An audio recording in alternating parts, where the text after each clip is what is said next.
yelled a familiar voice from next to them. They turned suddenly to see that Chimney and Gandhi were sitting right beside them on the engine, and both were looking wildly excited as they were watching Kokoro work its way to the tracks. How did they get there? Brook cried out in shock. I didn't even sense them there, Sanji said, shaking his head. Damn, they're gonna be trouble in the future, I promise you all that. And they look like they're having as much fun as Luffy, Chopper added, pointing at them. Looks like Luffy's family isn't the only one with a wild bloodline, Zoro called. It took Granny a few seconds to realize who it was who spoke. And when she looked out the window to see for herself, for the first time she looked panic-stricken. Chimney, Gandhi, no, I left you with Iceberg. The two just smiled and waved back, letting her know that they were fine despite Kokoro's screams. But then they went over a rough wave, so the two were knocked right off, with Chimney hanging onto the side of the train and Gandhi clinging to her dress. Yet, even though they were swinging there wildly, the little girl was still laughing happily as if she was having the time of her life. I can see that she and Luffy-san will get along just great. Yo-ho-ho-ho, Brook called happily. It was still dangerous what they were doing. Nami had to yell once more, you don't know how close they were to getting blown right off. Blown off, Brook repeated in worry, his good attitude fading. Looking scared, Kokoko told them to hold on no matter what as she went to try and slow the train down. But instead the train let out another loud whistle and she seemed to remember what the problem was. Oh no, she shrieked, I forgot. No brakes, we can't stop. Hell of a time to remember, Zoro stated casually. Thankfully, all her shrieking got Luffy's attention as he went over to them and spotted the two hanging there. Whoa, what the heck? Hey, that kinda looks like fun, Luffy said as the two continued to swing happily around. Huh, Chimney asked, oh, it's the Straw Hat guy. HHHHHHIIIIIIII. I have a feeling that if Chimney was a little older, Luffy would have asked her to come along with us, Usopp stated loudly. Ask her, Sanji yelled. She's probably begged him to come along. She's a sweet kid, and she'd up for just about anything. Frankie laughed. We should ask her to join in a few more years after she's grown up some more. Hurry, Kokoro screamed at Luffy. Grab those two and bring them inside. Once we hit the railway they'll be flung away. Understanding came over his face and Luffy reached down to grab them, but before he could, the train did it at last. They jumped just high enough for the wheels to hit the tracks, and as soon as they did, they were off like a shot. The wind picked up so fast, and sudden, it was as if they were facing a tornado. Luffy looked up front again, but it was too late. He, Chimney, and Gandhi were flung right off the engine through the air. Brook, Sanji, Usopp, Robin, and Frankie looked terrified for only a moment when they thought that they were going to be left behind in this storm. But they didn't need to worry, for they ended up crashing right into one of the bigger guys in the Frankie family on the ship behind them. Luffy hit him first, and was slammed into his gut so hard that the poor guy looked as if he had received a hard punch. Seconds after that, the little ones crashed right into him, and that was when the memory blacked out. That looked like it hurt, Chopper winced as he climbed up to Zoro's shoulder. I'm sure it did, Nami sighed, her voice hoarse from all the shouting. And that was us leaving. I'm not looking forward to seeing the rest of Enies Lobby. Well, we won't be seeing everything though, will we? Sanji pointed out. I mean, these are Luffy's memories, right? And he wasn't with us most of the time, remember? He was busy fighting that pigeon bastard while we were running around and trying to get our act together. Yeah, I saw him, Frankie frowned as he sat back down. It wasn't a pretty fight. We all arrived at the Tower of Justice at the same time, but while we were fighting to get those keys and find Robin, he was fighting Lucci that whole time. Keys, Brook repeated. I'm sure that part will be explained, Robin sighed, rubbing her wrists at the memory of those terrible shackles. The point is, that Lucci had to be one strong son of a gun, Sanji sighed, running a hand tiredly through his hair. He was, Robin answered him, from what I remember, they said that Kaku was the second strongest member, and apparently Lucci was almost twice as strong as him. I see, Nami answered, looking at Zoro, and you were the one who took Kaku down, right? Yeah, and he was anything but easy, Zoro glowered. But it was his talking that really bugged me. Not his fighting style. He was deadly alright, but arrogant. Just like all the members. But that pigeon guy, I don't know. He was in a league all his own. Was Luffy-san badly hurt? Brook asked in concern. He lived, but just barely, Chopper sighed. He was a real mess by the end of this whole thing. Even after we beat the other members of CP9, fighting our way through a Buster Call, and saved Robin, they were still fighting. Probably one of his hardest opponents to date, Zoro said, not sure if he was looking forward to seeing this particular fight. I can't remember seeing Luffy push himself so far, and against that leopard it was simply a matter of brute force rather than any powers like with Crocodile and Eneru. Tell me about it, Frankie said, his hand to his stomach as he remembered when Lucci punched him when he ran into them on his way to save Robin. I could tell that he wasn't normal. And he quickly told them his brief encounter with him. But you have a metal stomach. Nami cried out. Yeah, and he dented it, Frankie hissed as he remembered all the repairs he had to do on his body after that. That CP9, Fukuro, or whatever his name, was nothing to him. I did hear a little bit about Lucci over the last 2 years, Robin answered, thinking to when she was with Dragon's men and how she decided to look up and see what happened to the CP9 members. I can't say for sure how much of it is true, but apparently when Rob Lucci was only 13 years old, a kingdom had 500 of its soldiers taken hostage by a pirate crew. The captain said that the king was to surrender his throne to him or else he would kill the hostages. What makes him think that it would have worked? Nami demanded. What proof did they have that they were going to let those people go once they had the throne? That was the whole problem, Robin nodded. The king wasn't sure what to do. He was seriously considering doing it when the government sent Lucci in to deal with it. Sent him? Chopper asked alarmed, but he was only 13 right? Still a child, Brooke added. And this shows what kind of creature that he is, Robin nodded.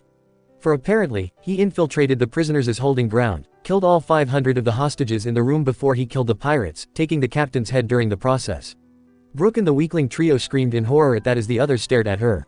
He killed them. Frankie gasped out. 500 men, and he was only 13. Sanji yelled as she nodded grimly. From what I heard of the rumors about him, apparently he thought that the soldiers were weak because they surrendered to the pirates in the first place, she explained. Because they acted like cowards, he saw that as weak. And to him, a coward didn't deserve to live. This is what the government is really like. No one knew what to say to that, just staring at her in horror. A 13-year-old boy killed 500 people without a second thought. Just when they thought this guy couldn't be more of a monster. And Luffy was fighting someone like that. Nami demanded, silently glad that she didn't have to be the one to fight him. He's lucky that he came through that fight with his limbs still intact. Thankfully, the memory reappeared and they were in Rocketman's car so they didn't have to talk about it anymore, though all of them still felt sick at the thought of what they learned. But they did their best to focus on everything else. The first thing they saw was that there were the Straw Hats, Chimney and Gonbi, Zambai and the Square Sisters, as well as Kokura, Polly, Tilestone, and Lulu, all of them nursing bumps and bruises as they groaned about the ride. Chopper and Gonbi were lying on the floor with dizzy eyes as a dripping wet Luffy and Chimney were breathing hard, sitting up on the seats with everyone looking around them. I thought I was a goner. They exclaimed together. You almost were. Kokura scolded as she handed her granddaughter a towel. I said if you don't come inside you're gonna get blown away. Poor Kokura, having to put up with a little kid that was just like Luffy, Usopp whispered. It took everything Ace and Sabo had to be able to control him and even then, he still got them in trouble. Ah, but she's a sweetheart, Frankie grinned as he waved a massive hand. You just can't stay angry with her for long. But she's got a lot of energy, I never did figure out how Kokura was able to keep up with her. That speed was crazy, Luffy panted when he looked at her. A smile came back to her face as she said rather smugly, told ya. He's right, that was rough, Tilestone added loudly as Lulu complained about his back. Hold on a second, Memory Zoro said, sitting there with his arms folded and an irritated expression on his face right next to Polly and the other two shipwrights. There are a few more people here than there should be. Yeah, the two asked looking at him curiously, who do you mean? Who did they think I meant? Current Zoro asked in annoyance. Well, they aren't exactly what you call the sharpest nails in the toolbox, Frankie shrugged. But they have guts, I'll give them that. He means you. Polly yelled at them. I mean you too. Memory Zoro yelled. They were almost flung off the train too, and they came inside like they owned the thing, the current Zoro said in aggravation. Technically, Rocketman belonged to Iceberg, and thus Galila. Robin pointed out. Who cares? They weren't invited. Zoro retorted. But as Chimney dried herself and Luffy ate some of the food they brought with them, Polly told them the truth. He had decided to come along with them to help. He admitted that he couldn't stop them even if he had tried. However, the enemy that they were planning on fighting were the same ones who tried to kill Iceberg, and he had a few words to say to CP9 and the others if he ever came across with them again. Tilestone and Lulu agreed at once, explaining that they figured if they snuck on the train and followed them then they should lead them right to the assassins. They wanted to help avenge Iceberg and make sure that this wouldn't happen again. Iceberg really is another one who's lucky, Brooke said enviously. All of them were willing to fight for him. He has that effect on people even if he's a pain in the ass, Frankie nodded sagely. Like you're one to talk, Nami retorted under her breath. Sounds like we all have a common enemy, Zambai said as he and the Square Sisters glared angrily at Galila.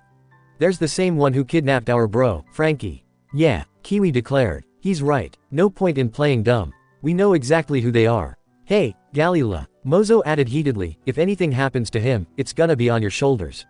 Can it? Polly barked back. Iceberg's the one who endured most here. I have to agree with that, Sanji added. I mean, he just found out that several of his employees that he had trusted were trying to kill him. That would be hard for anyone to accept. He'll get over them, Frankie shrugged. I never liked them much anyway. I'm sure he'll find better shipwrights somewhere. But at the Frankie family's words, Tilestone and Lulu were baffled and were demanding that Polly tell them what they were talking about. They claimed that they had a good idea to who the assassins really were, and Polly sighed before he came right out who they had really been, and the two couldn't have looked more shocked if they had seen ghosts. Crying out they thought that it was a couple of brats from the backstreets. They and Polly got into a loud argument. They really couldn't figure it out. Nami sighed. Who in their right mind would leave in the middle of a crisis just like that? Polly told them that they all went back to their hometowns and no questions asked. In a way, they did, Sanji muttered grimly. The four of them all went back to the rock that they crawled out from under. As the group argued, Luffy finished up his piece of meat and they all looked at him as he jumped up to his feet and looked around at them all before looking serious again. Right, he said, even though we got into a few fights back in town, both with the Frankie family and the Galila shipwrights, the enemy we're all going after here is one and the same. An enemy of my enemy is my friend. Funny how that works out, Sanji said comfortably as he thought it all over. Now the strongest one, the toughest out of all of them, is definitely that pigeon guy, Luffy went on. He's mine. I'm gonna beat the crap out of him. Like the rest of us even had a chance. Current Nami sighed, still shivering at what Robin just told them about Lucci. That guy was seriously sick in the head if you ask her. Luffy's right, Memory Zoro said seriously. This is a battle to get back what those four goons from the world government took from us. So we either reach them in time or all of this will be for nothing. Oh, we were getting there, hell or high water. Sanji yelled out, punching the air. Yeah, Chopper cheered on, you mess with one of us, then you mess with us all. Chimney, who had her face pressed up against the window, suddenly cried out, Granny. Look, it's Aqua Laguna. Ah, you mean that giant wave again? Brook cried out in shock. Crap, forgot about that. Usopp gulped. How were they gonna get through a force of nature like that? Ah, Kokura slurred, somehow pulling out yet another bottle of sake. It's here already. Hey, let me take a look, Nami said quickly, gently pushing them out of the way as she forced the window open. A fierce wind blew inside as she stuck her head out and she gasped in horror before she pulled back in and demanded to know why Kokura wasn't in the engine room right now when they needed her. She just let out a loud laugh. Nah, Rocketman can't be controlled, remember? She asked them in a teasing way. We can't adjust the speed, use the brakes, or change our course. My job ended the moment I got us up on the railway. In other words, we have no choice but to keep going forward until we get killed or reach Eni's lobby, Sanji summed up for them all. Yo, quick pause, smash that like button, hit subscribe if you're new here, share this video, and tell me in the comments which part you're loving the most.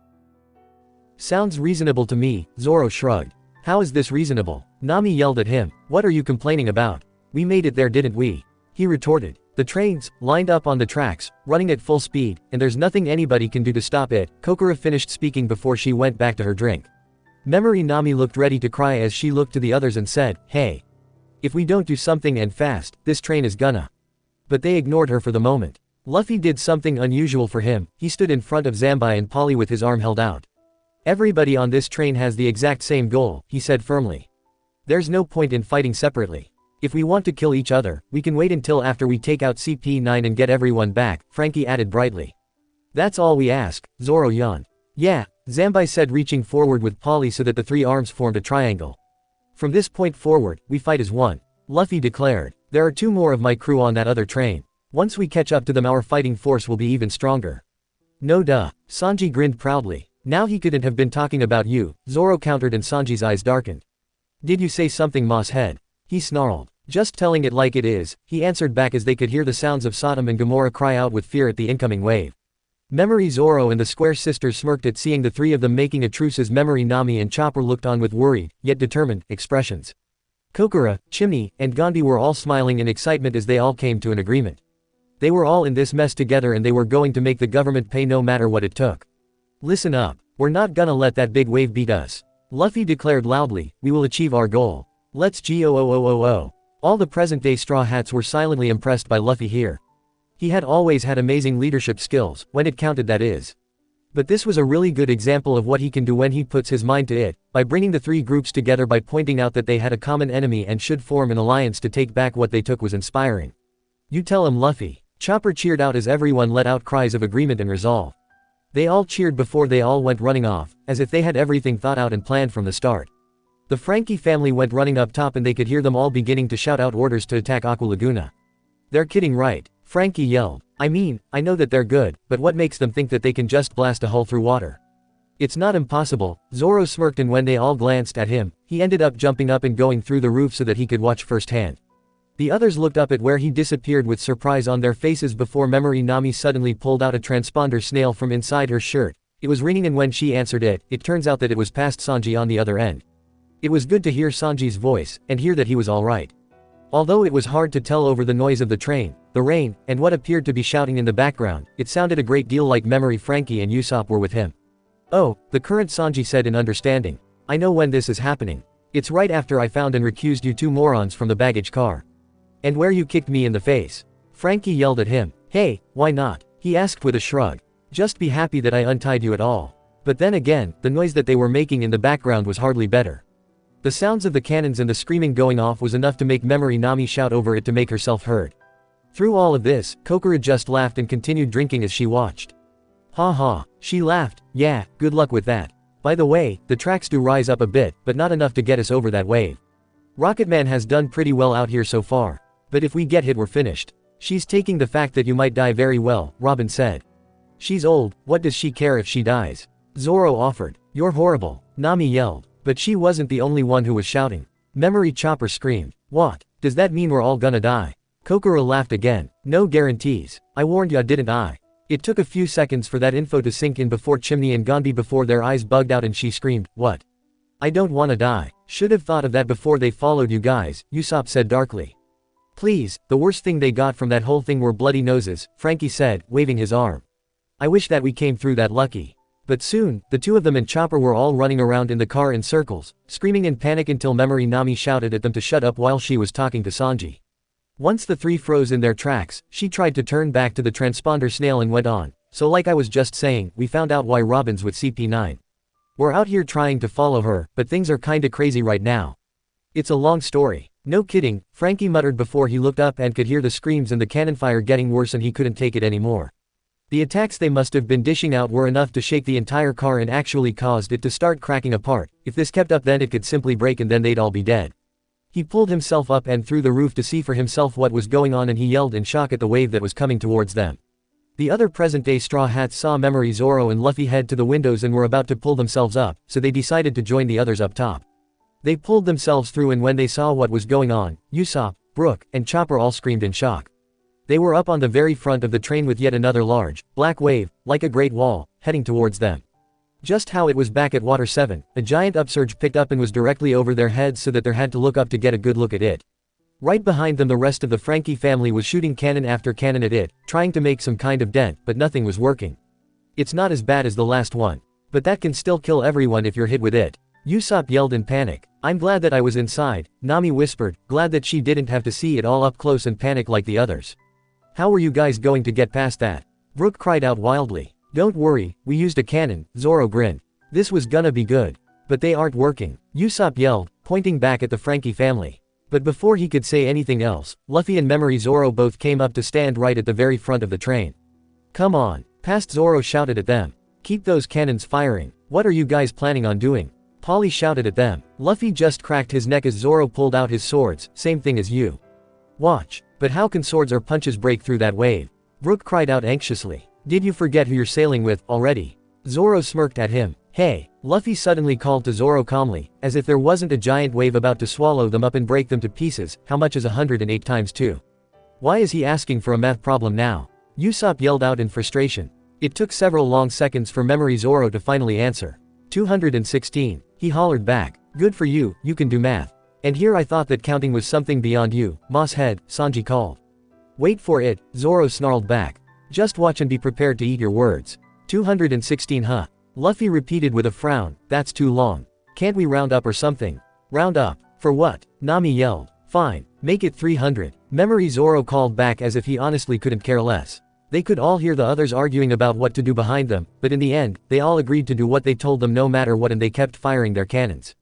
"Okay, ready," Luffy cried as Memory Zoro gave a grunt, holding his blades up. "Now," Luffy yelled and began another rapid-fire punch. Gum gum, just as Memory Zoro held his blades up, 300 caliber. "We're gonna crash," the Frankie family and Galila screamed. But just as they were beginning to think it was the end, Luffy's fists heated up once more and burned red as he and Zoro's flying blades clashed together. Cannon. And when their attacks merged, the force of it was so great that it was as if Frankie shot one of his beams at it. A giant ray of light burst and hit the side of the water, and with a boom and a shockwave, blew a giant hole right in the water. Current Zoro grinned as the others all gaped at what they were seeing before they rose up on the track and went barreling right through the newly created tunnel. It was like going through the tunnel back at Water 7 all over again. It had to be one of the roughest, most terrifying rides they had taken yet, for all they could see was nothing but water and the tracks in front of them. It seemed to cause everything around them to spin wildly, almost impossible to tell which way was up and down anymore. Most of the crew stared in shock before they burst right out through the back end of the wave, every single person with dumbstruck expressions, while Luffy and Zoro stood there with triumphant grins as the train hit the tracks once more and sped on as if nothing had happened. We made it! The Frankie family screamed out in stunned joy. Take that, Aqua Laguna! Awesome! Chopper screamed in amazement, his eyes now in the forms of stars as he stared at their Zoro and the past Zoro and Luffy, who was now making the victory sign with his fingers. Everyone was screaming in ecstasy and celebrating, even Kokoro was laughing and calling up from the car that they knew how to throw a party. Amazing! Brook cried out, I'm so astonished, my eyes would pop right out right now. Not that I have eyes. Yo-ho-ho-ho. You guys really are so cool. Chopper cried out, looking up at Zoro with bright star-lit eyes. That is something you don't see all the time, Frankie whispered, his jaw wide open as he stared ahead, unable to think of anything to say. I didn't even know that was possible. That's what we do best, Nami sighed tiredly. Pulling stupid stunts that everyone thinks is impossible. Please, I could have done that, Sanji said in annoyance. Then why weren't you there? Zoro said. Fine, next time we're up against a tsunami, I'll leave it all to you. That's all I need, Sanji retorted, and I bet that I'll do it a hell of a lot cooler than you. What did you say, Dart Eyebrow? He snarled. Please, just shut up, Nami moaned out as she sank back down into the car and get away from them. Let's not get ahead of ourselves, everybody. Kokoro yelled from inside. We're not through the storm yet. Was it this rough the whole way? Brook asked at once when they joined Nami inside. Well, we didn't come across another giant wave, if that's what you mean, Nami answered, but it was still a long trip, I'll tell you that. The past selves returned to the car as well, and when they did, Memory Nami called the boys over as she held up the transponder snail. She told them that Sanji wanted to talk with them. That you, Luffy? Memory Sanji's voice asked. Yep, it's me. Luffy answered quickly, what's up? You saved Robin. I wish, the current Sanji sighed. That trip was a complete pain in the ass. First I was stuck fighting a loser who played with his food, and I had my own ass handed to me by those CP9 bastards. You tried to take all 4 of them on at the same time. Chopper cried out. Yeah, Sanji snarled darkly at the memories. And I had about as much luck as you all did. You probably would have been killed if it wasn't for me taking the fall there. Frankie said proudly. Why? What happened? Brook asked, but before they could tell him, the call continued on and they stopped to listen. No, Memory Sanji's voice answered grimly, sorry. Afraid I'm still working on that one. Nami just told me why Robin surrendered and all that stuff. So yeah, I know what's going on. I see, Luffy said, that's good. Well, anyway, you know what's next. He looked up and smiled. Go ahead, give him hell, Sanji. What? Brook called out in shock. He knew that Luffy had complete trust in all of them, but this is going too far. Surely he had to have known that Sanji would never have a chance of fighting those guys all on his own. There Sanji came out and admitted that he got beaten badly. He wasn't the only one who was shocked, for Memory Nami and Chopper gasped at the order as well. Surprisingly, it was Memory Zoro who spoke up against it. Hold on, he said loudly, he'll die if he fights them now. If he wants to stand a chance then he's gotta wait for us. He looked to the transponder snail and called, hey Cook. Can you hear me? Some of the guys on that train are really tough. You shouldn't. Is it me, or do you sound concerned there, Zoro-san? Brook asked. Zoro gave him a deadly look with his one eye as Sanji let out a smug laugh. Zoro, Luffy said loudly. It's fine. He was silent for a moment before he added grimly, if it was you, would you wait?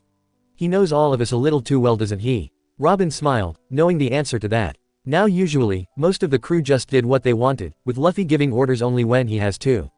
And so Luffy knew that even if he ordered Sanji not to do it, he'd go ahead anyway. He knew them all too well. Memory Zoro looked surprised by the question as Luffy went on to ask, if you were on that train right now instead of him, and I told you that Robin sacrificed herself to protect us, would you sit there and do nothing? Unable to think of anything to say to that, he looked away grimly. The current one knew that he was right. If it had been him, he'd have charged in and sliced the whole train up.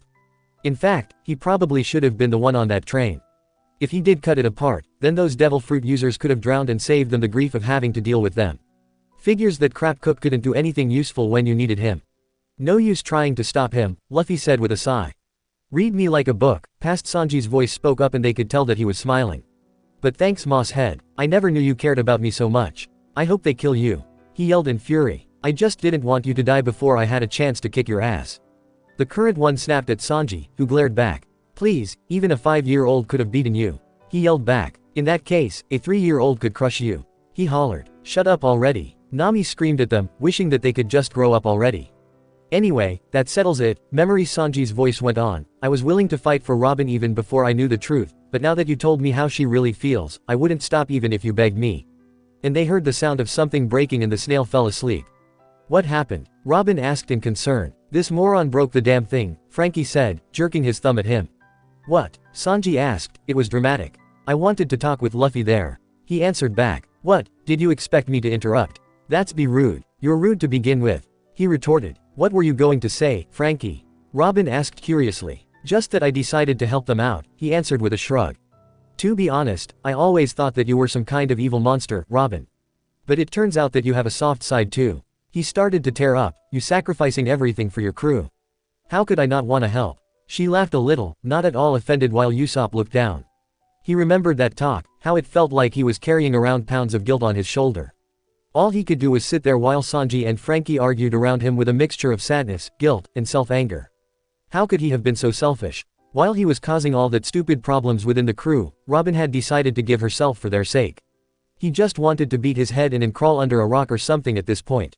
I hope he's okay on his own, Memory Nami said in concern. Huh, current Sanji gasped, his eyes wide and hopeful, did you just confess your love for me? Nami responded by hitting him over the head. Get your hearing checked out, she said angrily as he lay there with hearts back in his eyes. Meanwhile, Luffy turned back to Kokura and asked if she could possibly make the train go even faster. She chuckled at his enthusiasm and told him, oh, don't you worry. This baby's already going way faster than it was ever supposed to. In fact, we're going so fast we can't even stop anymore. And the memory faded with another chuckle. How could the fact that we can't stop anymore be a good thing? Nami sighed. Hey, the faster we got there, the better, Zoro said. They already had a head start, but we were catching up because we were going so much faster. You're right, Robin agreed. If Enies lobby was just a little bit farther away, then you probably would have caught right up to us. She didn't say anything else about it, but her heart was beating so hard that it felt like it could burst out of her chest. But in a good way. To save her, they were willing to ride a runaway train through tsunamis, declare war on the whole world, beat up super-powered assassins, and even then, they only complained about not going fast enough.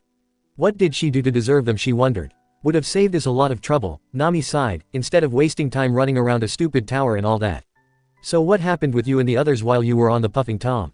Brook asked curiously. Well, I stepped on the train and took a whole bunch of government bastards on it, Sanji said before he jerked his thumb at Frankie and Usopp. I ran into these two before we moved on to try and find Robin. We ran into a few other government idiots, but they were nothing compared to CP9. It wasn't too hard to take those guys out. Yeah, we all separated right after we were able to detach a couple of the cars to make it easier, Usopp added. So that's why we saw those cars on the tracks, Chopper said, thinking it over. Really smart thinking, Sanji, Robin commented. Why thank you, Robin dear. Sanji swooned joyfully. Wait, Brook cried out, how'd you get past those cars? Luffy had Zoro cut the cars in half, Chopper answered, pointing up at him, and Zoro chuckled at the memory. Oh, well, Brook said in understanding, if you could put a hole right through a wall of water, that doesn't surprise me. Anyway, Sanji went on dully, long story short, we did find Robin, but due to circumstances beyond our control, they still ended up taking her and Frankie with them. It was my fault, Robin sighed, shutting her eyes. I really thought that it was for the best that I went with them. Don't be an idiot, Nami scolded her. You know, if we thought you were a burden, we wouldn't be going through all this now, would we? I know that now, she answered as the next part of Luffy's memories came back. This time they were back on the locomotive, with Luffy some new clothes and was looking behind them. When they looked to see what he was looking at, they realized that something was wrong. Hey, where are my boys? Frankie cried out in panic. He was right, the Frankie family ship, along with Sodom and Gomorrah, had all disappeared. Meanwhile, below them, Granny Kokura seemed to be talking with. Isn't that the frog? Brook asked in great surprise as he looked over the edge. Where did he come from? Oh, him, Nami said darkly. I know what this is. Right after Zoro took care of cutting those cars in half, that frog jumped right onto the tracks out of nowhere and derailed us. We got separated from the Frankie family for a little while. Don't worry, we caught up with them just before we got to Enies lobby. Thank goodness, Frankie sighed in relief, but why was Yokozuna on the tracks? He thought that we were kidnapping Kokura, Chopper explained. So he derailed us. All those years of fighting against the sea train paid off then, Frankie said, shaking his head in an impressed way. Caused us a hell of a lot of trouble, Nami sighed, at least until Kokura talked some sense into that froggy brain of his. My goodness, Kokura's voice said sadly at that moment, and they glanced down again. Granny was standing in front of the coal car with Yokozuna looked at her sadly. Just look at you. You're covered in scars. Poor kid, it's been 8 years now. 8 long years since Tom was taken away from us. Hard to believe it had been that long already, Frankie thought to himself grimly. Sometimes he was amazed at how quickly time had gone by, but other times, it feels like no time had passed at all and that it all happened yesterday. He sighed as he looked up at the sky. He hoped that Tom had forgiven him, wherever he was right now. I watched you challenge the sea train every day since then, Kokoro went on with sadness still in her voice. Again and again, you were trying to get stronger, weren't you? So that you wouldn't have to lose the ones you love ever again. So that you'll have the power to protect them then. Ah, Brook moaned out, tears welling up in his eye sockets. I always did love that frog, Frankie sniffled as Chopper and Usopp both felt their lips tremble a little, truly touched by Yokozuna's determination. And they weren't the only ones, for Yokozuna looked ready to cry as well. Don't cry, Kokoro said kindly, now's the time to put that training to the test, big boy. The frog looked at her in confusion before she explained, you remember your old pal Frankie, right? He got taken away by the bad guys too, like Tom. The good news is that we're on the way to save him as we speak. The Luffy sitting beside them started to smile again as she finished, so you're up for a fight or what? At the challenge, Yokozuna let out a loud battle cry, ready for a fight, and she grinned up at Luffy.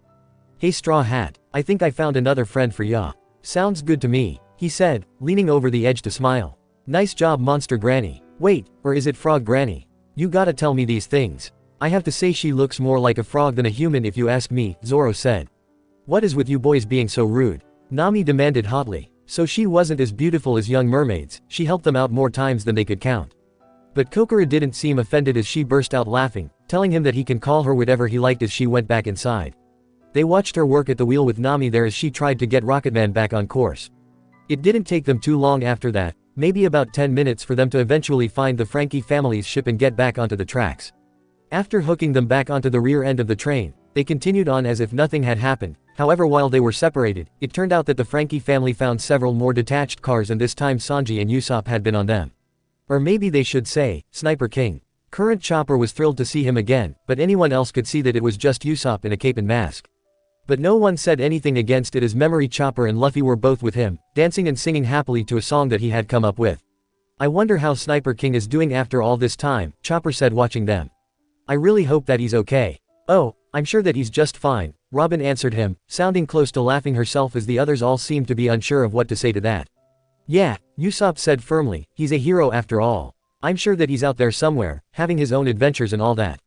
Well, I never had a chance to really thank him for his help, Chopper said regretfully. I mean, he was with us that whole time helping us and didn't ask for anything in return.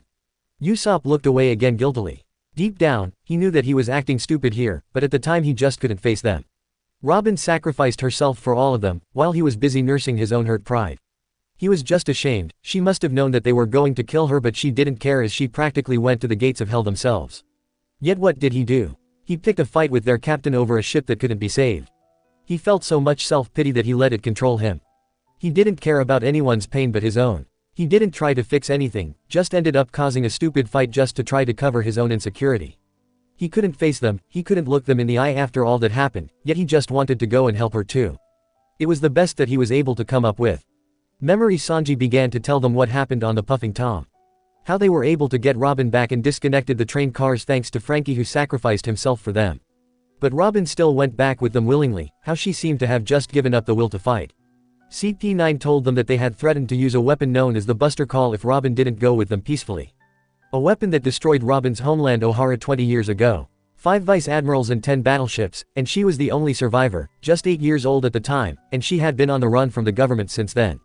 Robin-san, Brook whispered as he looked at her, and she lowered her head, her eyes filled with sadness. That's a part of my life that I don't wish to be reminded of, she said grimly, and they all let it drop. But Nami stepped forward and took her hand in her own in a comforting way. Robin didn't say anything, but tightened her hold over her friend's hand in return, feeling a little better. Even after all this time, she still had nightmares about that hellish day, but they weren't nearly as bad as they once were.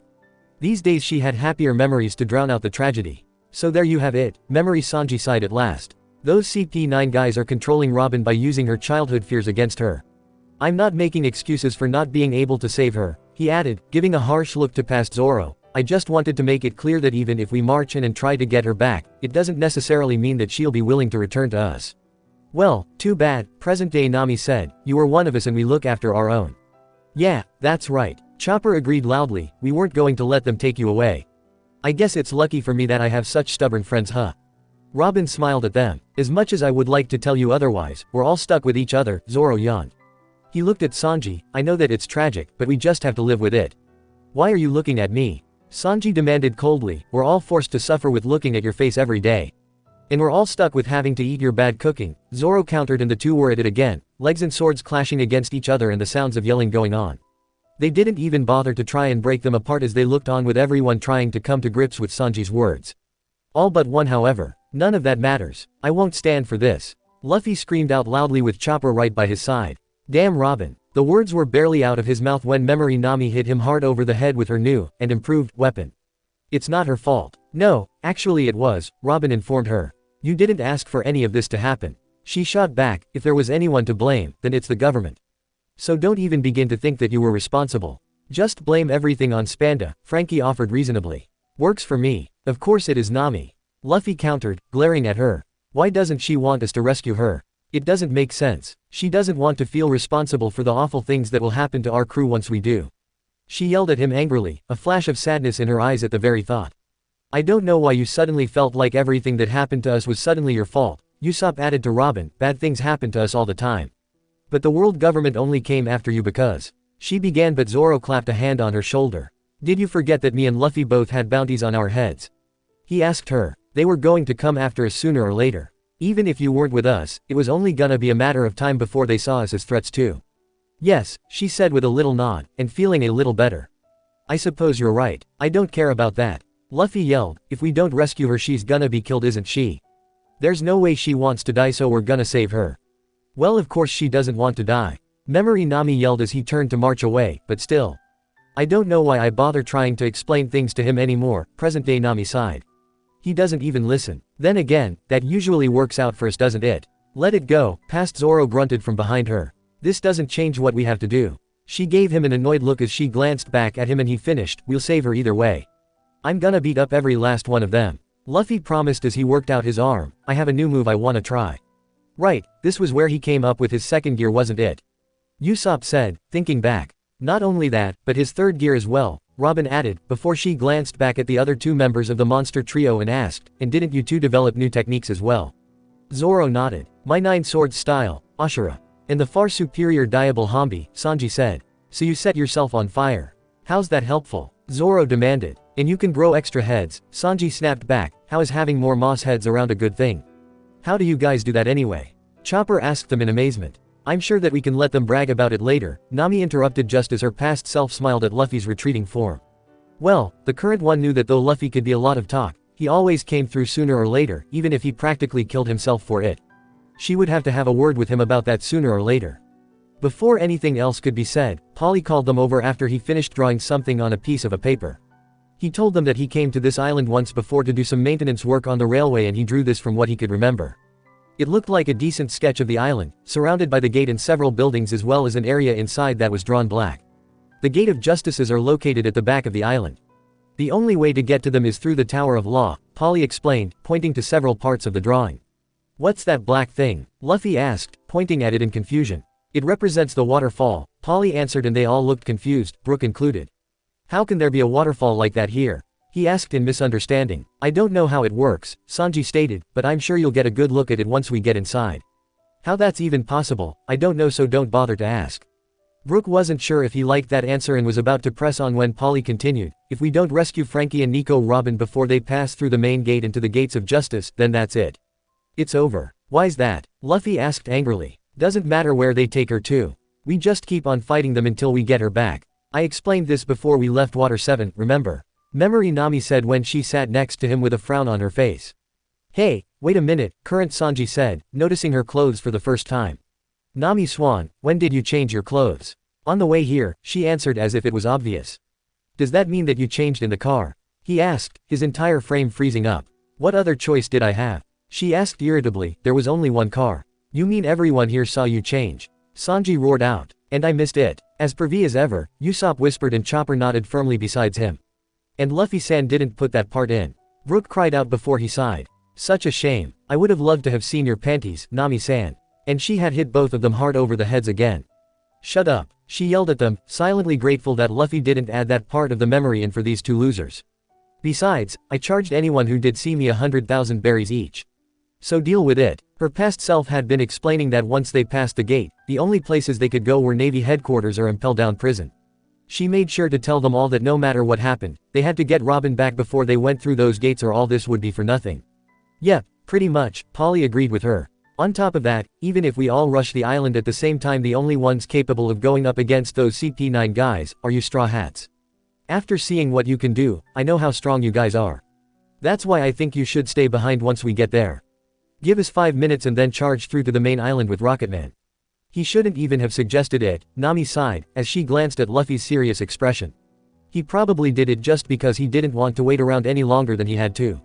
What happened? Brook asked curiously. You really think that Luffy was gonna stick to the plan? Sanji asked bitterly. As soon as we took our eyes off him, he was off.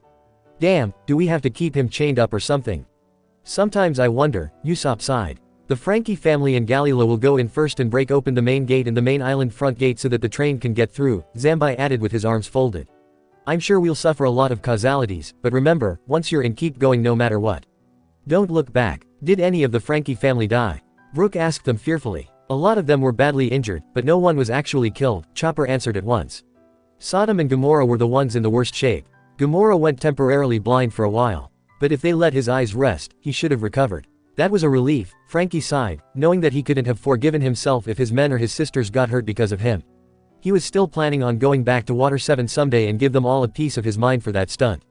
We've only got a little over 60 people, the enemy forces probably have somewhere around 2,000 to 3,000 soldiers, Zambai explained seriously. Our best chance for victory is for you Straw Hats to concentrate on CP9, and leave the rest of the Marines to us. Right, I got it, Luffy said with a nod. If he understood, then why does he keep running off? Nami demanded. He likes doing things his way, Chopper suggested, and they all nodded in agreement. Once Polly had given his explanation, Kokura's voice was going again from inside the engine room. Alright folks, we're pulling up to the front of the island. While we're here, take a look at the sky behind Eni's lobby. Behold the gates of justice. The present-day Straw Hats climbed out and they stared at what they saw. They had arrived at the island, and they could see a great tower far off in the distance that read, Eni's lobby, on it. But in front of it was a gate that was almost as tall. There also appeared to be some kind of town right in the center island that connected with another tall gate.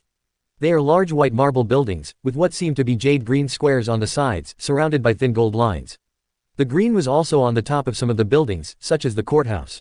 While in front of that, there was a long stretch of land that led to the very front gate that was big enough to be able to fit even a giant through. There was also a long fence of iron that surrounded the entire place, but no one was focusing on any of that, for their eyes were glued right to the sky right above the island. Yet another gate, but this one made Eni's lobby look like an ant in comparison. It was so big that it covered the entire sky. The name, Gates of Justice, were writing right over the front of it. I never believed something like that could ever be built by mortal hands. Brook gasped out. We've all seen this before, but it still stuns me, Sanji admitted.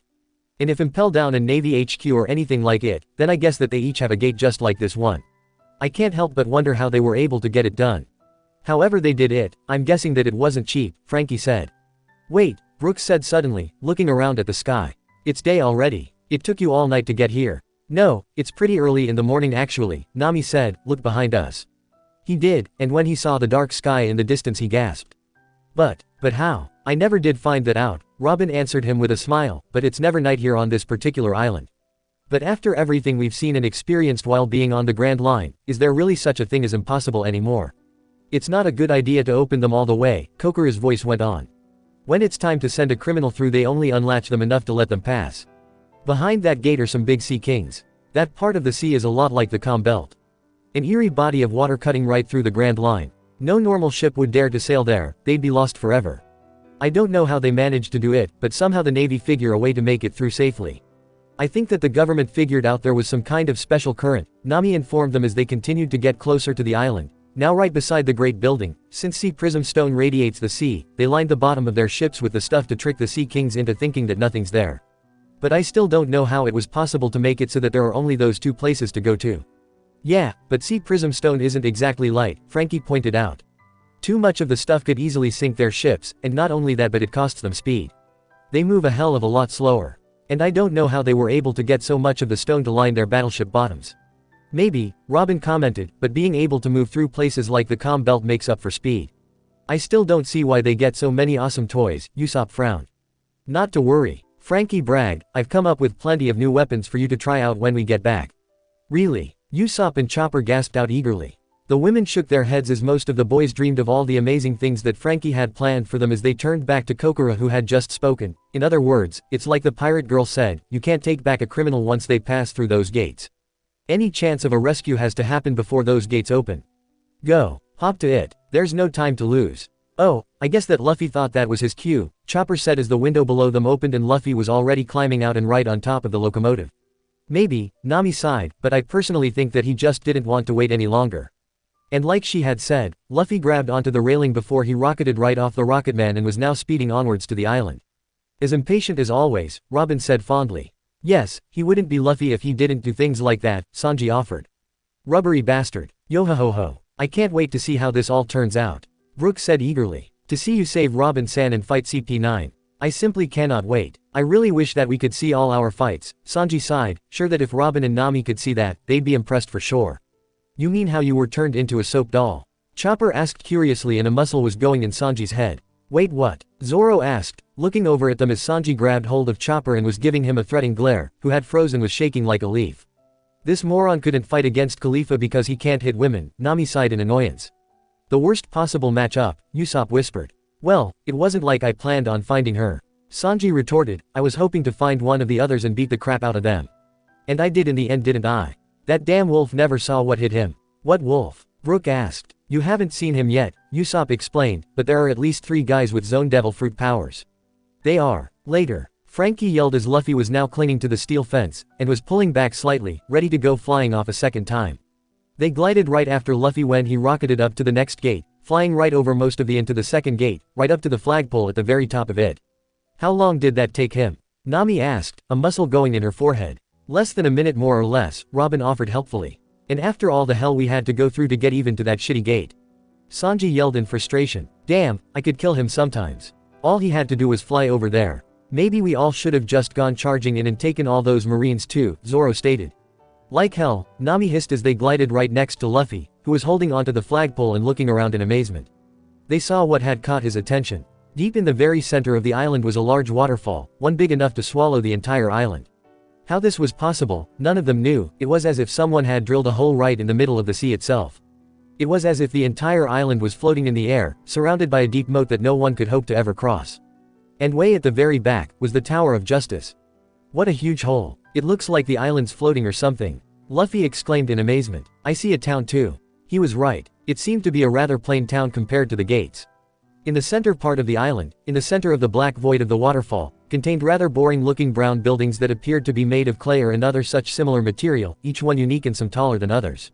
I guess all the money went to the gates of justice instead of this place, Frankie offered humorlessly. They went all out on these great big giant gates and walls, but the town was pretty pathetic. Who lives here? Chopper asked, looking around. You saw all the soldiers, didn't you? Zoro asked, I'm guessing for them. I wonder if Robin's down there. Luffy suddenly asked quietly to himself. And Robin couldn't help but feel touched by the worry in his tone for her safety. But then suddenly they were being fired at and it seemed like the Marines below them spotted him at last. There's someone up on the flagpole. Shoot him down before he gets away. A Marine yelled. Whoops. Looks like I've been spotted. Luffy yelled. Ya think? Nami yelled at him as he jumped, flipping through the air before he landed on the other side and ran, laughing all the way, even when they could hear the Marines that they just left behind them yell. Bet they're sorry they have such ridiculous walls now that they can't follow him, Sanji grinned. This was gonna be good. They followed after Luffy until they had reached the next gate, and a couple dozen guards were standing guard over it. They seemed to be standing there, with bored expressions before they spotted Luffy running towards them. They should be thanking us now that I think of it, Zoro yelled. I mean, when was the last time they had any excitement around here? Never. Robin answered with a chuckle, no one's ever been crazy enough to attack this island before. Well there ya go. Frankie laughed. They never had a chance to try out their security and everything. We tested it for them. And it proved that it was much to be desired. Not only that, I'm sure these guys were bored out of their minds for some action. And we gave it to them. And instead they put bounties on our heads. Chopper called happily, before adding a little frown at the reminder of his low bounty. And that was all. Zoro grinned. We declared war on the world, took back the criminals that they had hostage, and helped to destroy the entire island, and we practically got away with it. Instead of sending fleets of ships after us, they rewarded us with higher bounties. How is that a reward? Nami yelled at him furiously. As far as I'm aware of, Robin offered, we're the only crew in history where every member has a bounty. Really? Chopper asked, his eyes bright. That's amazing. Normally it's just a handful of people in a crew, or even just the captain, Robin added. But we certainly made history here, in more ways than one. Nami shook her head, still not understanding why having high bounties on their heads was such a good thing. But what about Usopp? Chopper asked suddenly. I mean, Sniper King was the one with the bounty, not Usopp. They all glanced at each other, wondering if they should break the news to him. But seeing the naive, innocent expression on his face, they just didn't have the heart to do so. Well, since he's not here, they passed that bounty on to Usopp, Sanji offered. Figure that he's good enough. Hey, Usopp yelled angrily at him. Oh, that makes sense, Chopper said, thinking that over. They must think that Usopp was Sniper King or something, and that's why he has that bounty. No one could answer that, but thankfully they had almost reached the guards by that point and were ready for some action. Hey there, buddy, that's enough, one of the Marines called as he stepped forward, a smile on his face as if he was just telling a child to stop getting into mischief. Another one sounded close to laughing as he added, do you have the slightest idea where you are? They're gonna regret that, Frankie said. Anyone able to make it this far on their own isn't gonna be a pushover. Well, I guess they learned the hard way, Sanji offered.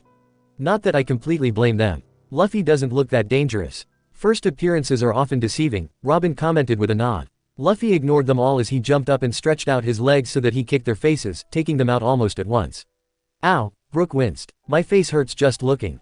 But you don't have a face, Brook, Chopper offered. A dark cloud appeared over Brook's head as he fell to his knees, Chopper-san. I asked you not to do that, didn't I?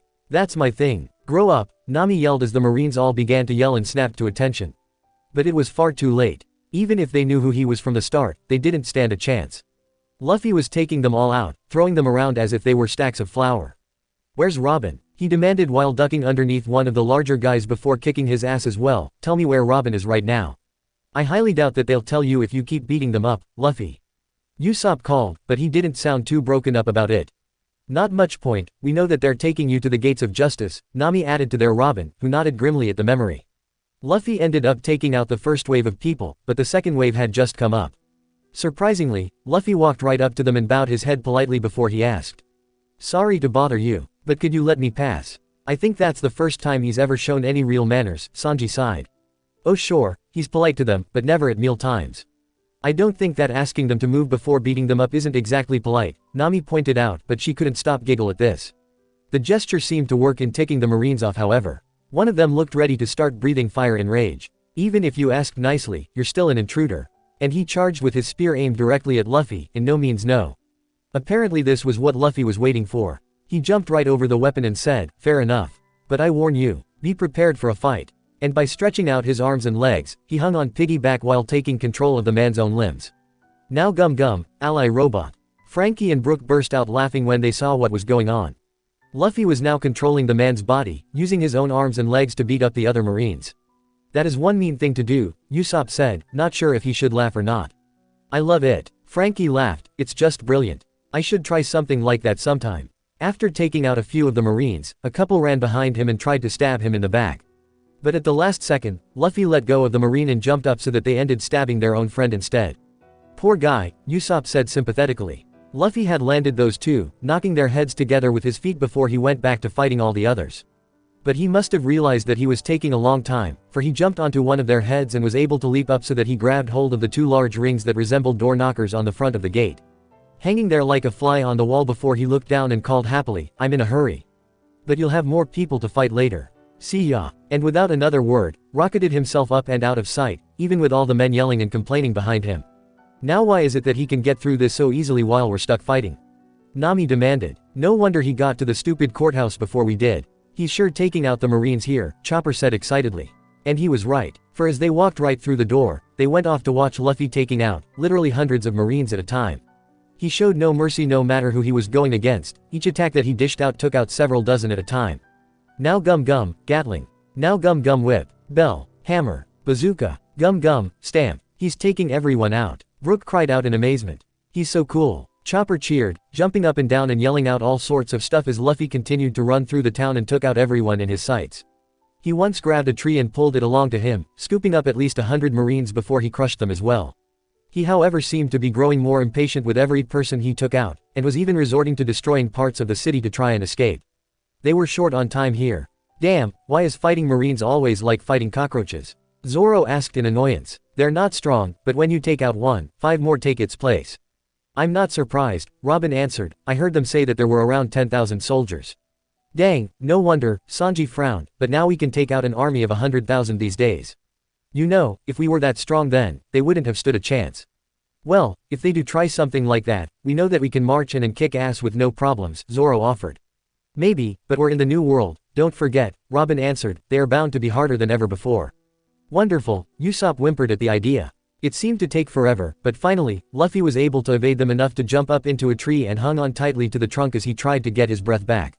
I'm not getting anywhere, he gasped. Don't those dumb jerks have anything better to do? No they don't, Sanji said knowingly. Those Marines live just to get in our way, I swear it. Annoying little bastards. However, they got their first lucky break. This way, quick, someone yelled and they looked down to see a large handful of Marines all running away, in the direction of the front doors. Half of you, head to the entrance. Pirates forced it open and are now invading the island. Stop them at any cost. Finally, it looks like we all showed up, Zoro stated eagerly. Now things are really gonna get interesting. Luffy seemed to agree. Alright, now that everyone else is here, I can finally stop running from these guys. Keep dreaming pal, things never go that easy for us. Usopp yelled, and the words were no sooner out of his mouth did they end up shooting a bazooka at him. Of course, Luffy easily dodged that as he hit one of the rooftops and ran. Sorry, try again, Luffy yelled happily as he bolted. Is he trying to get on their bad side? Frankie laughed as they continued running after him, with Chopper changing into his walk form, and had the girls riding on his back because they were getting tired of running all over the place. He doesn't need to try, Zoro said, they were all in such a bad mood with us for some reason. Like I said, we were doing them a favor by making their lives a little more interesting.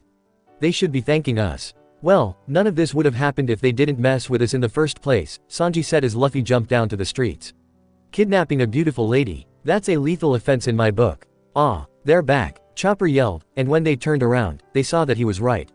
There was a whole crowd of Marines right on their tails. Damn, Luffy cursed when he noticed them as well, there's so many of them.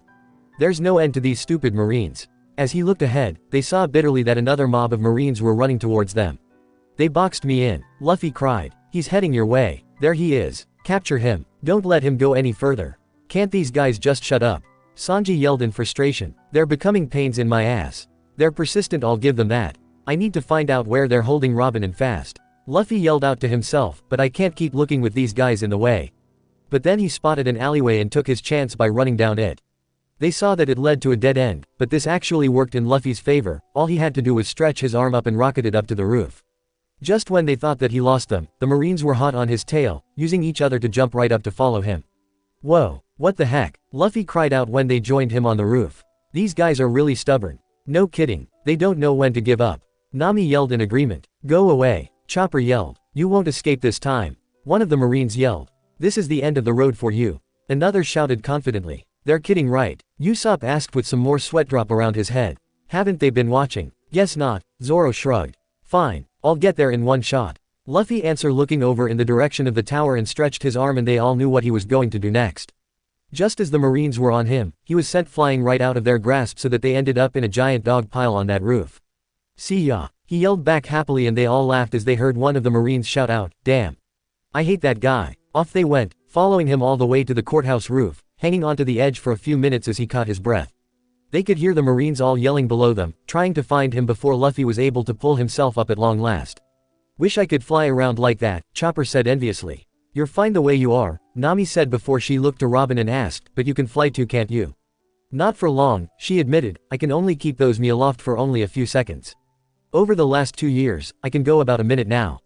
But that's not easy at all. Once he was breathing normally again, Luffy pulled himself up and onto the roof of the courthouse and was staring up at the Tower of Justice. This is the last building, she's gotta be here. He reasoned to himself before he looked around for some way to get across. Right, but there isn't a bridge, and it's kind of far too, oh well. Guess I'll try jumping over, he said to himself as he jumped down to the flat surface and went running over until he stopped. It was as if he could sense something in the air and he was looking around. Luffy, Usopp called, wondering what the problem was until a deep voice suddenly spoke up. Air door, Brook gasped, recognizing that voice from the mansion. Somehow, a door made out of the air itself suddenly appeared right in front of Luffy. They heard it open and the man with the bull-like horns stepped out and onto the roof. Right, Zoro said, his eyes narrowed. I wondered when we were gonna run into one of them. Bluno, Frankie said darkly. And to think that I used to tip him when I went to his bar. So Luffy-san took out both Bluno and Lucci. Brook asked. Yeah, from what I could gather, beating Bluno wasn't too much of a challenge for him, Nami said, remembering seeing the guy laying out cold on the roof by the time they got up there. We could hear the fighting when we got here. I guess that he must have taken him out by the time we got up to the roof with him. This isn't going to be like him taking out all those soldiers though. He's no pushover. Disclaimer: this story do not belong to me. The author is Warm Memories and Brotherly Bonds by RoseDragonWitch. Hey, Luffy yelled, pointing an accusing finger at him. You're the bull who's working with that stupid pigeon guy. There seems to be some communication problems between the report and the actual situation, Bluno said disinterestedly, as if he honestly couldn't care less with what was going on. Whoa, how did you just appear like that? Luffy exclaimed. You know, Usopp said, blinking, I was wondering about that myself. He has a devil fruit power, Sanji said angrily. I'm not completely sure what it is, but I have a feeling we're about to find out. To be honest, it did seem a little suspicious. No way you only took out 5 Marines, Bluno went on, in that same deep voice. Just 5. Did they not know how to count? Usopp yelled incredulously. I don't know what happened, Frankie shrugged, but I'm guessing that whatever it was Spanda's fault. Who is he again? Brook asked in confusion. The leader of CP9, he answered back unconcerned. If that's the case, Brook asked in confusion, shouldn't he be the strongest then? You would think, Robin said, her eyes narrowing. But he only got that position because his father was in a high place in the Marines. He was weaker than any of the Marines around here. Her hands curled into fists as she thought of that family.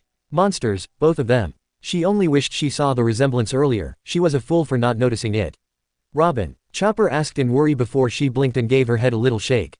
No, it's nothing, she told him. She forced a smile, but inside her heart was aching at the thought of how that idiot bragged about how glad he was that Ohara was destroyed. How they deserved to die, how he considered himself to be some kind of hero for capturing her. She felt sick at the thought. A hero. Please, he let others do the hard work for him while he tortured her with her past memories. He got just what he deserved. She only wished to run into his father again someday so that she could give him the same treatment. At least she was able to avenge her people a little bit that day. Man, you really did surprise me, Luffy said, the shock wearing off, still not listening to anything that Bluno was saying. An invasion like this is unheard of, Bluno went on. This is the furthest anyone has ever infiltrated into the mouth of the world government. But that ends here. Sure it does, Zoro smirked. Which is the reason he ended up getting beaten here. This was good for them, Sanji added, show them a little humility and their precious government isn't as perfect as they thought it was. I do wonder whatever became of them, Robin wondered. From what I heard, Spanda blamed the whole incident on them, and they had no choice but to go into hiding. Wait, after everything they did for the world government, this is how they thanked them? Nami demanded, her hatred for CP9 still strong and high, but perhaps there was a little pity was in there as well. I only heard of some rumors of what happened to them, she answered, but I'll tell you about them later. Right now, I think it's best that we focus on this. Right, I agree, Sanji said at once. I'm sure that'll be a good story for us to hear after we watch all this. Keep in mind, Robin warned, they are merely rumors that I heard, I can't say for sure if they're real or not. They nodded as they turned back in time for Luffy to snarl, out of my way, bull.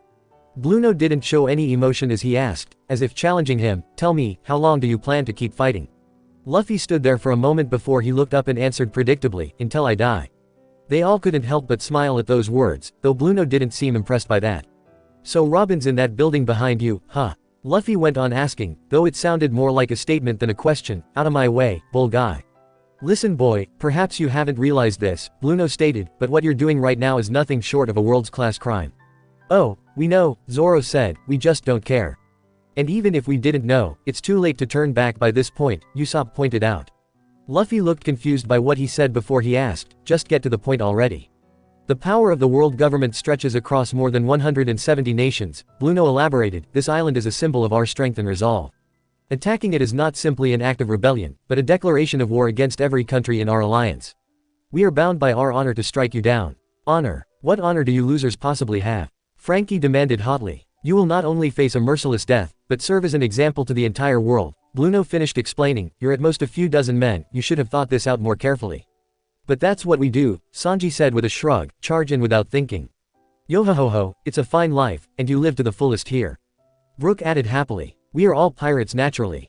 And they really should stop telling us what they're planning on doing to us, Zoro added, rolling his eye at Bluno. Even after all this, they're still acting like they knew everything. Come on, they invaded this island under their watch, right? You think that they would start showing a little concern that maybe, just maybe, they picked the wrong people to mess with. I said move out of my way. Luffy yelled at him, clearly not giving a damn about anything he was saying, so are you gonna move or what? I think the answer's obvious by this point, Luffy, Nami sighed. It doesn't matter if I move or not, Bluno pointed out. The point is, you condemned yourself to a death sentence the moment you set foot on Eni's lobby. You understand that? Clearly not, for Luffy was just stretching out and limbering up, getting ready to fight. Fighting is a waste of time. You've already had a taste of our power back at Iceberg's mansion. You cannot defeat our 6 powers. The difference between us is simply too great. He's got a point there, Brook said in realization. You didn't stand a chance. Yeah, well, we were up against all of them at the time and were mostly focused on getting some answers out of Robin, Zoro stated. But here, we're fighting them one-on-one and we know we have a reason not to lose this time. That makes all the difference. Yeah, maybe that's true, Luffy answered when he was done stretching out, and he then cracked his knuckles. But you know something, I have a feeling I'm gonna win this time. He twisted his arm around like a wrung-out towel. Here we go. He then charged Bluno, throwing his arm forward. Iron body, Bluno said as he hardened his body. Gum rifle. And this time, Luffy was able to break through Bluno's defense. He was sent flying back several meters, blood bursting from his mouth as he stared at Luffy, shocked that he was able to hurt him like that. Oh, I hope that hurt, Sanji said, remembering that bastard from the train. He only wished he'd taken him down as well as that damn wolf. Amazing, Brook said in awe, before he couldn't even hit him at all. Finally, a real fight. Zoro said interestedly. Luffy used a Gatling gun move against him, before Bluno moved out of the way by using shave. However, Luffy was able to keep up with him this time, tracking his moves and punched, seemingly random, but still striking Bluno right into one of the pillars. Yeah, he got him, Chopper cried out excitedly as the pillar broke and shattered like glass. Yeah, but now Bluno's angry, Robin pointed out as he pulled himself out of the rubble and glared up at Luffy. I don't care about your honor or your government, or any of that. You do what you want with that crap, Luffy said as he tilted his hat down, shadowing his eyes. All that matters is getting Robin out of here. Bluno glared at Luffy for a moment before he said, you're not bad. He then wiped the blood from the corner of his mouth. That's it, Chopper demanded, that's all he has to say. He just caused him to spit up blood and all he can say is, not bad. He just doesn't want to admit that there's someone stronger than him, Sanji said knowingly. Not bad, Luffy repeated angrily, just as put out as Chopper was. Bluno didn't answer as he used the moonwalk to jump through the sky. Most of the Straw Hats couldn't keep up with him, staring around, trying to figure out where he was. But then, all of a sudden, he charged at Luffy once again. What happened next was so fast, only Sanji and Zoro saw how Luffy tried to attack, but Bluno countered with a Tempest kick and Luffy was forced to abandon his punch to dodge it. Next, Bluno hit him several more times with the Tempest kick, missing each time, before he used a combination of his iron body and Tempest kick to do a cartwheel, and he tore up the ground around him as he tried to roll him over. Damn, he's good, Nami said worriedly as Luffy had backed up against the wall and a thick dust cloud appeared from Bluno's finishing attack. Don't worry, he'll be fine, Brook said confidently. As the dust cleared, they managed to spot a Bluno-shaped door right on the ground before it shut and disappeared. Say what? Chopper yelled in shock. Was that a door on the ground? Luffy yelled out, just as shocked. Door, said Bluno's voice suddenly echoed across the rooftop, and before any of them realized what happened, 2 tiny doors appeared on either side of Luffy's feet. And then a pair of hands came up and grabbed his ankles, pulling him down and trapping him so that he couldn't move. Whoa, wait a sec, now there's a whole bunch of little ones all over the place. Luffy yelled in shock, trying to free himself. Damn it, I can't move. This sucks. It's a stupid trap. How is he doing all this? Usopp yelled, not getting it at all. What kind of devil fruit can create doors like this? As if answering his question, another door appeared in the floor and Bluno stepped out. You're the one doing this. Luffy yelled at him, but how? A devil fruit. The door fruit, naturally. I am a doorman, Bluno informed him. Doorman, Luffy repeated in surprise. A doorman, Zoro repeated, sounds like someone ready to greet you when you walk right into one of those fat cat buildings. That's basically what he is, Robin stated, since he works for the world government. Anything they want, they do. So he can create doors everywhere. Sanji asked, remembering the door that he made appear on the sea train and taking Robin back with them. That sounds good for sneaking in and out of a place without anyone ever noticing, Nami said, thinking it over. If she had that power, she could easily sneak in anywhere and rob a place blind. Not that she would ever be interested in having that power, of course. Bluno walked right up to Luffy and held up his hand. I turn all that I touch into doors. And to their surprise, he swiped his fingers across Luffy's face. At first nothing seemed to happen, but then a second later, the very middle of Luffy's face began to spin around like a door itself. Revolving door, Bluno said. Holy, Frankie yelled, unable to voice what he was really thinking. Now there's something you don't see every day, Zoro said in a tight voice as they all stared at it. That's creepy, Chopper yelled in shock. These devil fruits just keep getting weirder and weirder, Usopp croaked, his eyes almost bugging out of his head as the upper half of Luffy's face began to spin around wildly. What? I'm not moving anywhere but I'm spinning. Luffy cried out, sounding close to being sick from watching his eyes spin. I don't know which way is front. Make it stop, Luffy. Chopper cried out, but too late. Blueno was ready to finish this fight.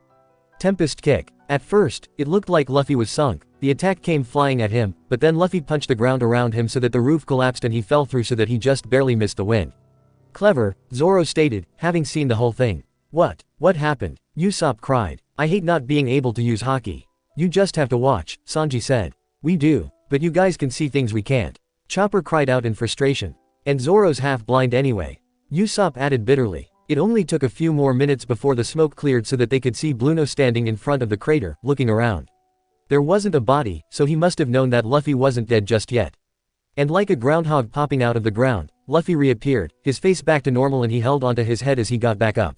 Finally, my face closed, Luffy exclaimed, as if trying to make sure that his eyes didn't turn into doors again. Thank goodness, I was getting dizzy just looking at you. Nami called, despite the fact that there wasn't any point. Of course, Blueno confirmed, all open doors will eventually shut. I'm amazed that you were still able to dodge my Tempest kick. What he lacks in brains he makes up for with instincts, Sanji shrugged. What else could it have been that got him to punch the ground like that? Yeah, no big deal, Luffy said as he dusted himself off, this time the one brushing him off like his powers were nothing. How unexpected, Blueno said as he disappeared again. Here we go, Frankie said in annoyance. Damn them and that annoying power. But Luffy was able to keep up with Blueno once again. He was able to dodge another kick aimed at him, and even tried to punch him back with a pistol, only for the bull to evade it long enough to disappear. He was back in the air again, they could hear it going off like someone was letting off just the sounds that bombs made off without the explosions attached to it. The fighting was turning into a much more serious one with Blueno trying to strike Luffy with that single finger, which Luffy was able to do a few flips right out of the way before Blueno disappeared, only to reappear right behind him to try and punch him once more. Thankfully, that punch may have been enough to crack the roof, but Luffy was able to avoid it altogether. He used a gum-gum bullet against him, but his punch clashed with Blueno's and just seemed to cancel each other out. On and on it went, with Luffy now throwing out a Gatling gun and Blueno kicking out another Tempest kick, with Luffy forced to kick his leg out and knock the course of the blade away from him and slicing a piece of the roof right off. Neither one's gaining or losing an inch. Usopp yelled out in amazement.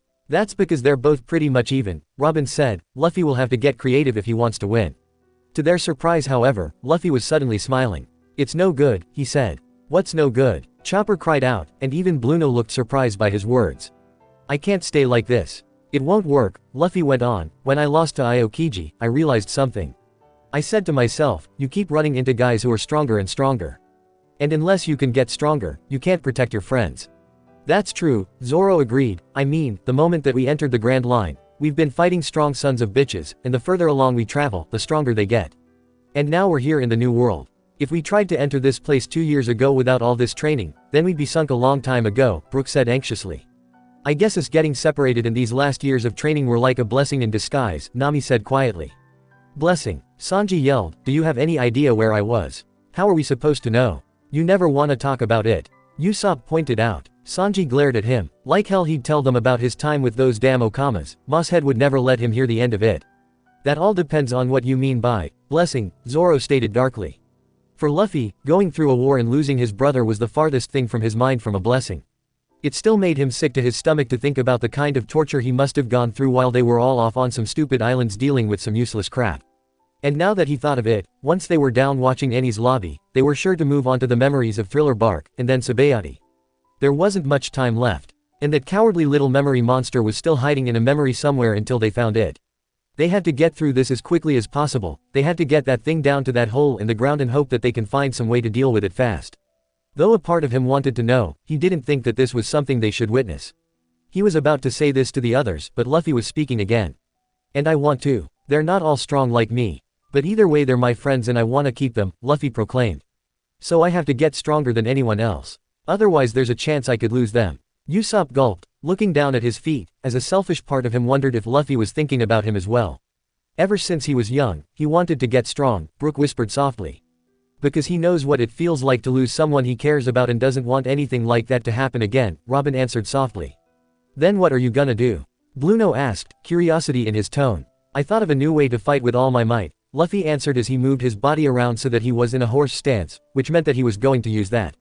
As they watched, his legs were pumping roughly and with every pump, his skin started to turn as red as a lobster, steam starting to burst from his body. So that I won't lose anyone. So I won't let anyone else slip away from me, Luffy said, and then his whole body seemed to be burning now, the steam building, and they could feel a strange sort of vibe in the air as he finished. That did it. He looked up with a grin. You won't be able to stop me now. What? Blueno asked, looking baffled as to what was happening. All of my strength and techniques just went up by one step. Luffy exclaimed before he put his fist to the ground. Second gear. So this is the first time that he used his second gear? Nami asked. No, the second, Chopper answered knowingly. What? Frankie demanded. I don't remember seeing him use it before now.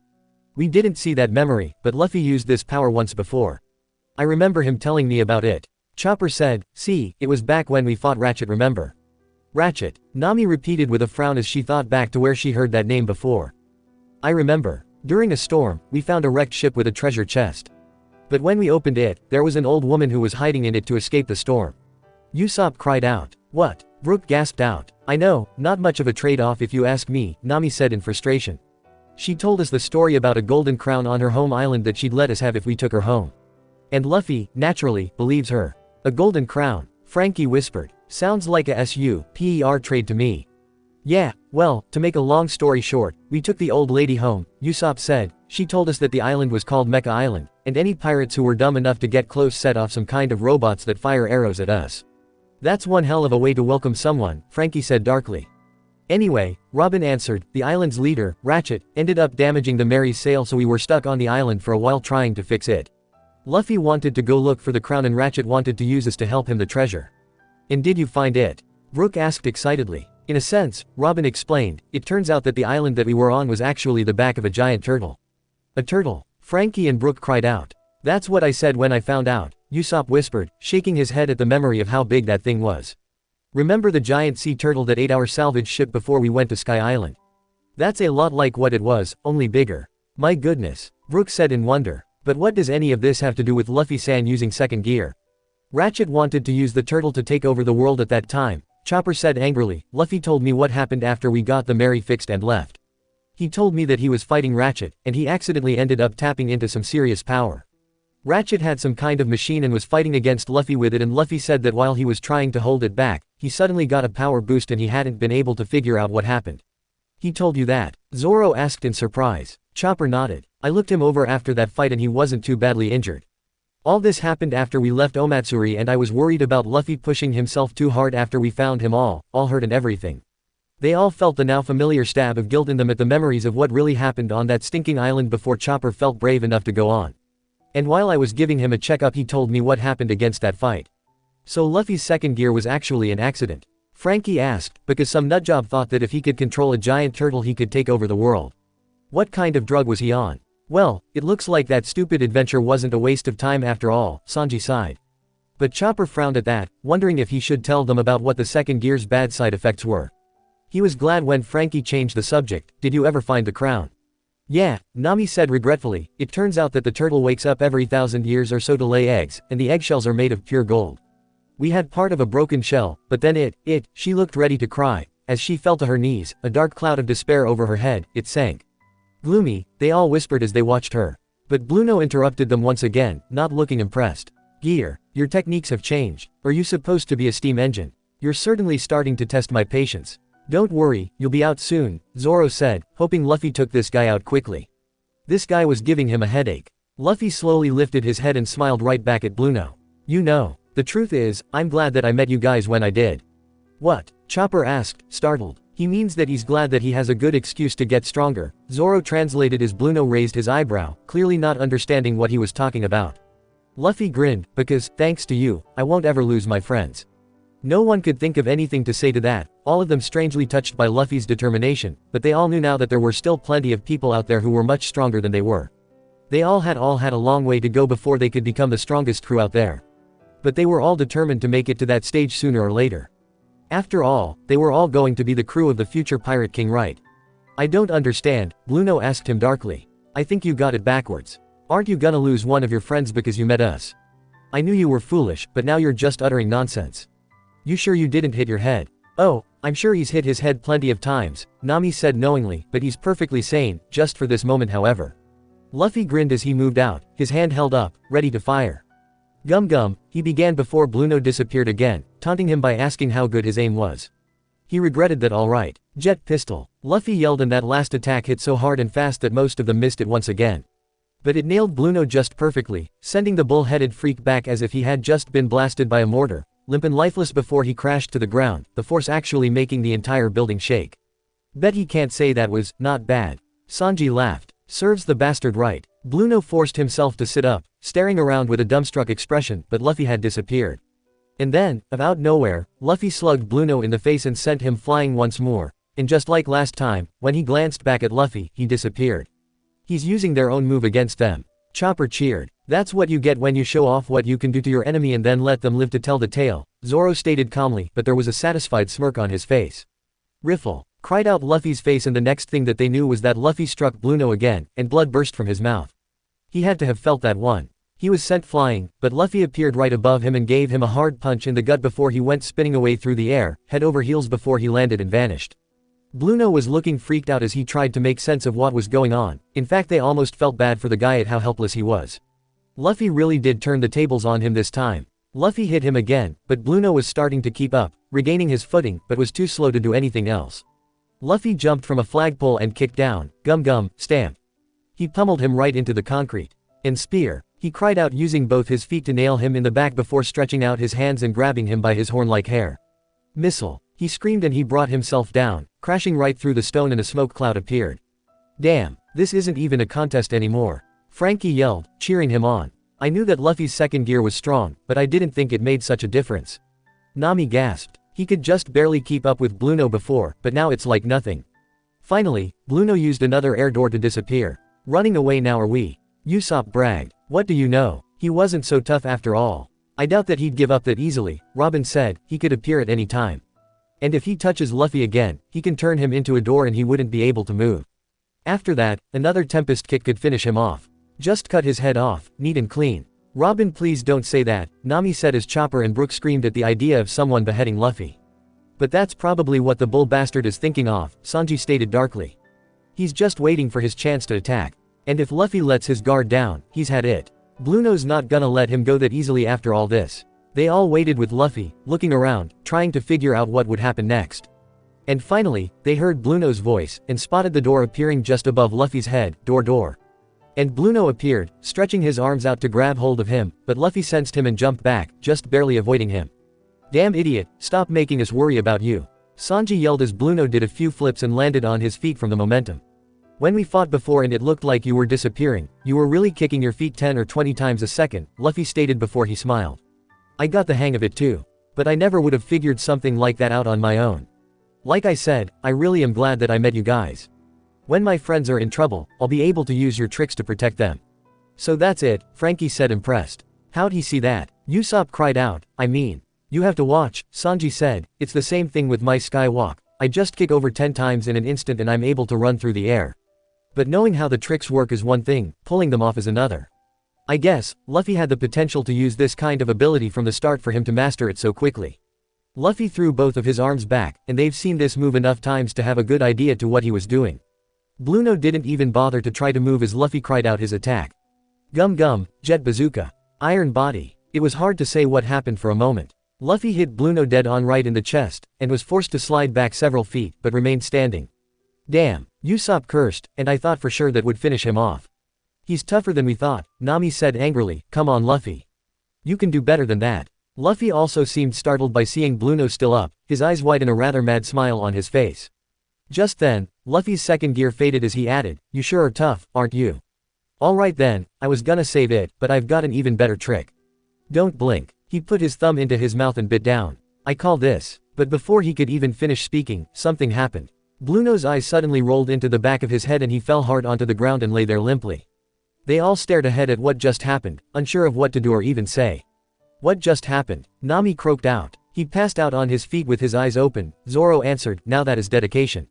That attack did hurt him, but he didn't want to go down. Wow, Brook whispered, his jaw open wide in shock. What a way to end it, Frankie said. Man, if he wasn't such a backstabbing jerk, I'd be feeling a lot of pain for him. Luffy stared over Blueno as he panted hard, sounding worn out. Man, he whispered to himself, with a look at his hand, I'm beat. Guess my body can't keep this up for long. Wait, he's using a technique that his body can't deal with. Nami demanded, isn't that dangerous?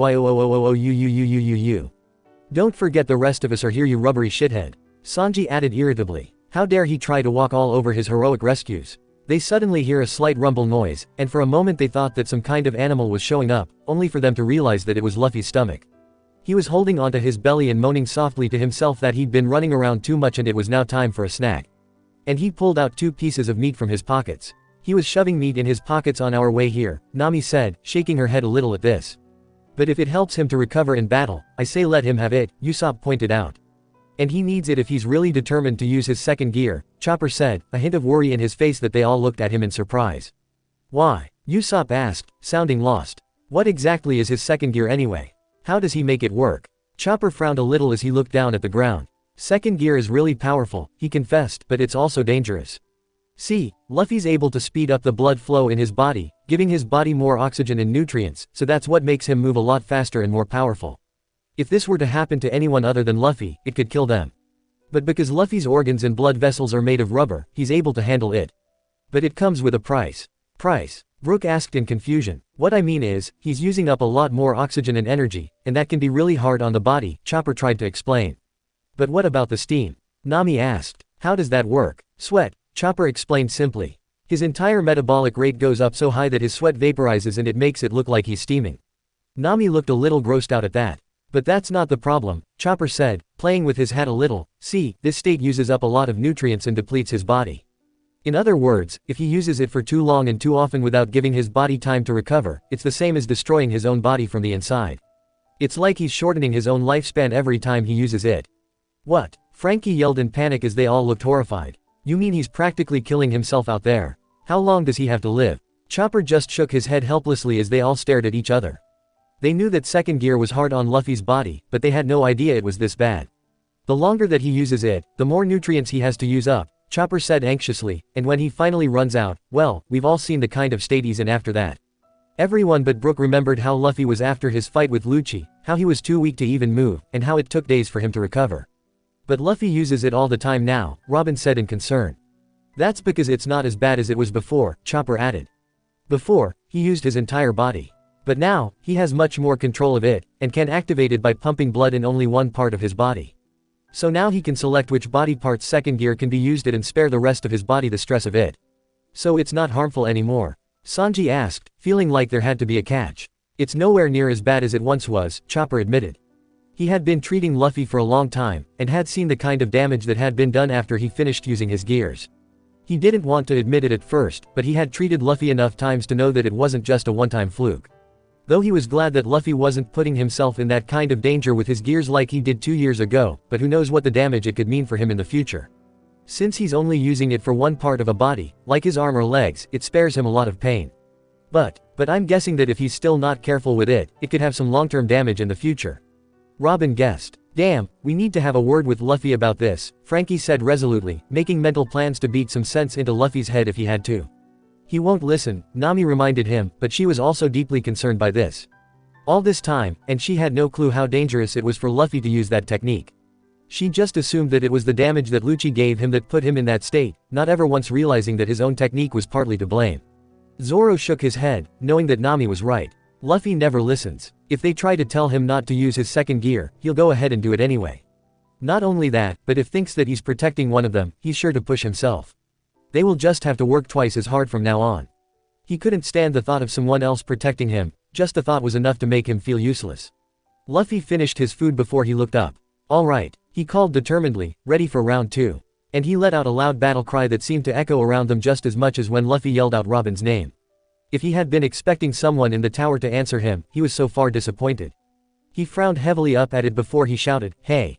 Is anybody there?" But at his question there was a loud booming noise and they looked up to see that something came bursting out of the wall right near a ledge.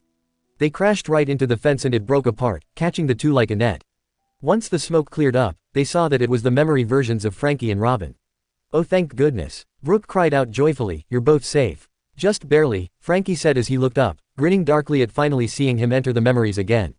He watched as his past self broke apart the chains that had been holding him before he noticed that the fence was coming down.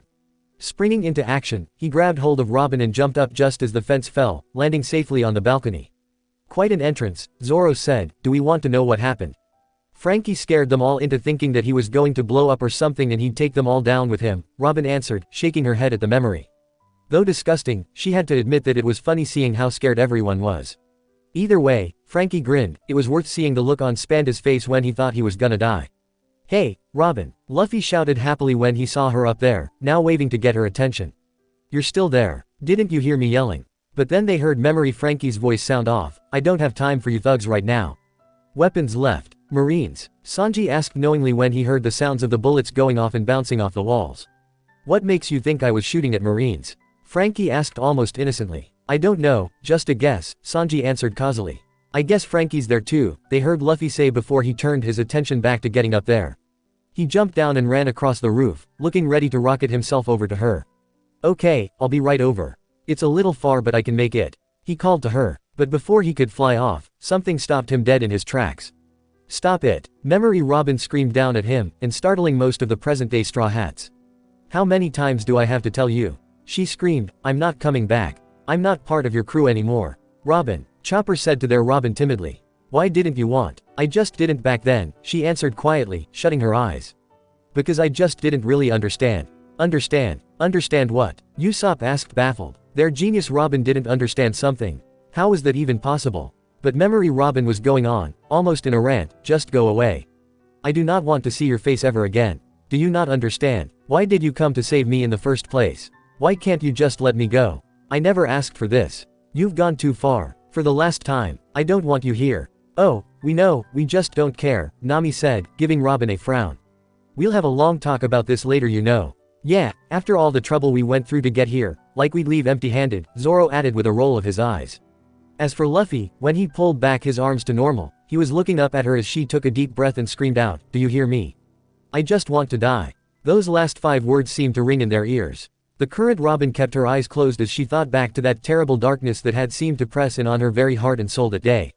She had convinced herself that what she was doing was for the best. She was tired of running, of living alone. The idea that the crew she had come to care for might turn against her one day was just too much for her to bear. Dying for them before something like that would happen was easier for her to bear than being alone any longer. "Robin," she heard Sanji whisper next to her. She didn't answer, a part of her wanting them here, the other half simply wanting to be left alone. She had seen now what they had to go through for her sake, and instead of thanking them, she pushed them away. She felt terrible for that, but it was all she could do to keep herself from hoping again. "What the hell are you trying to pull?" They heard Memory Frankie demand, and the next second he appeared next to her. "Your friends put their lives on the line to come here. And you, they decided to do that on their own," she shot back at him coldly.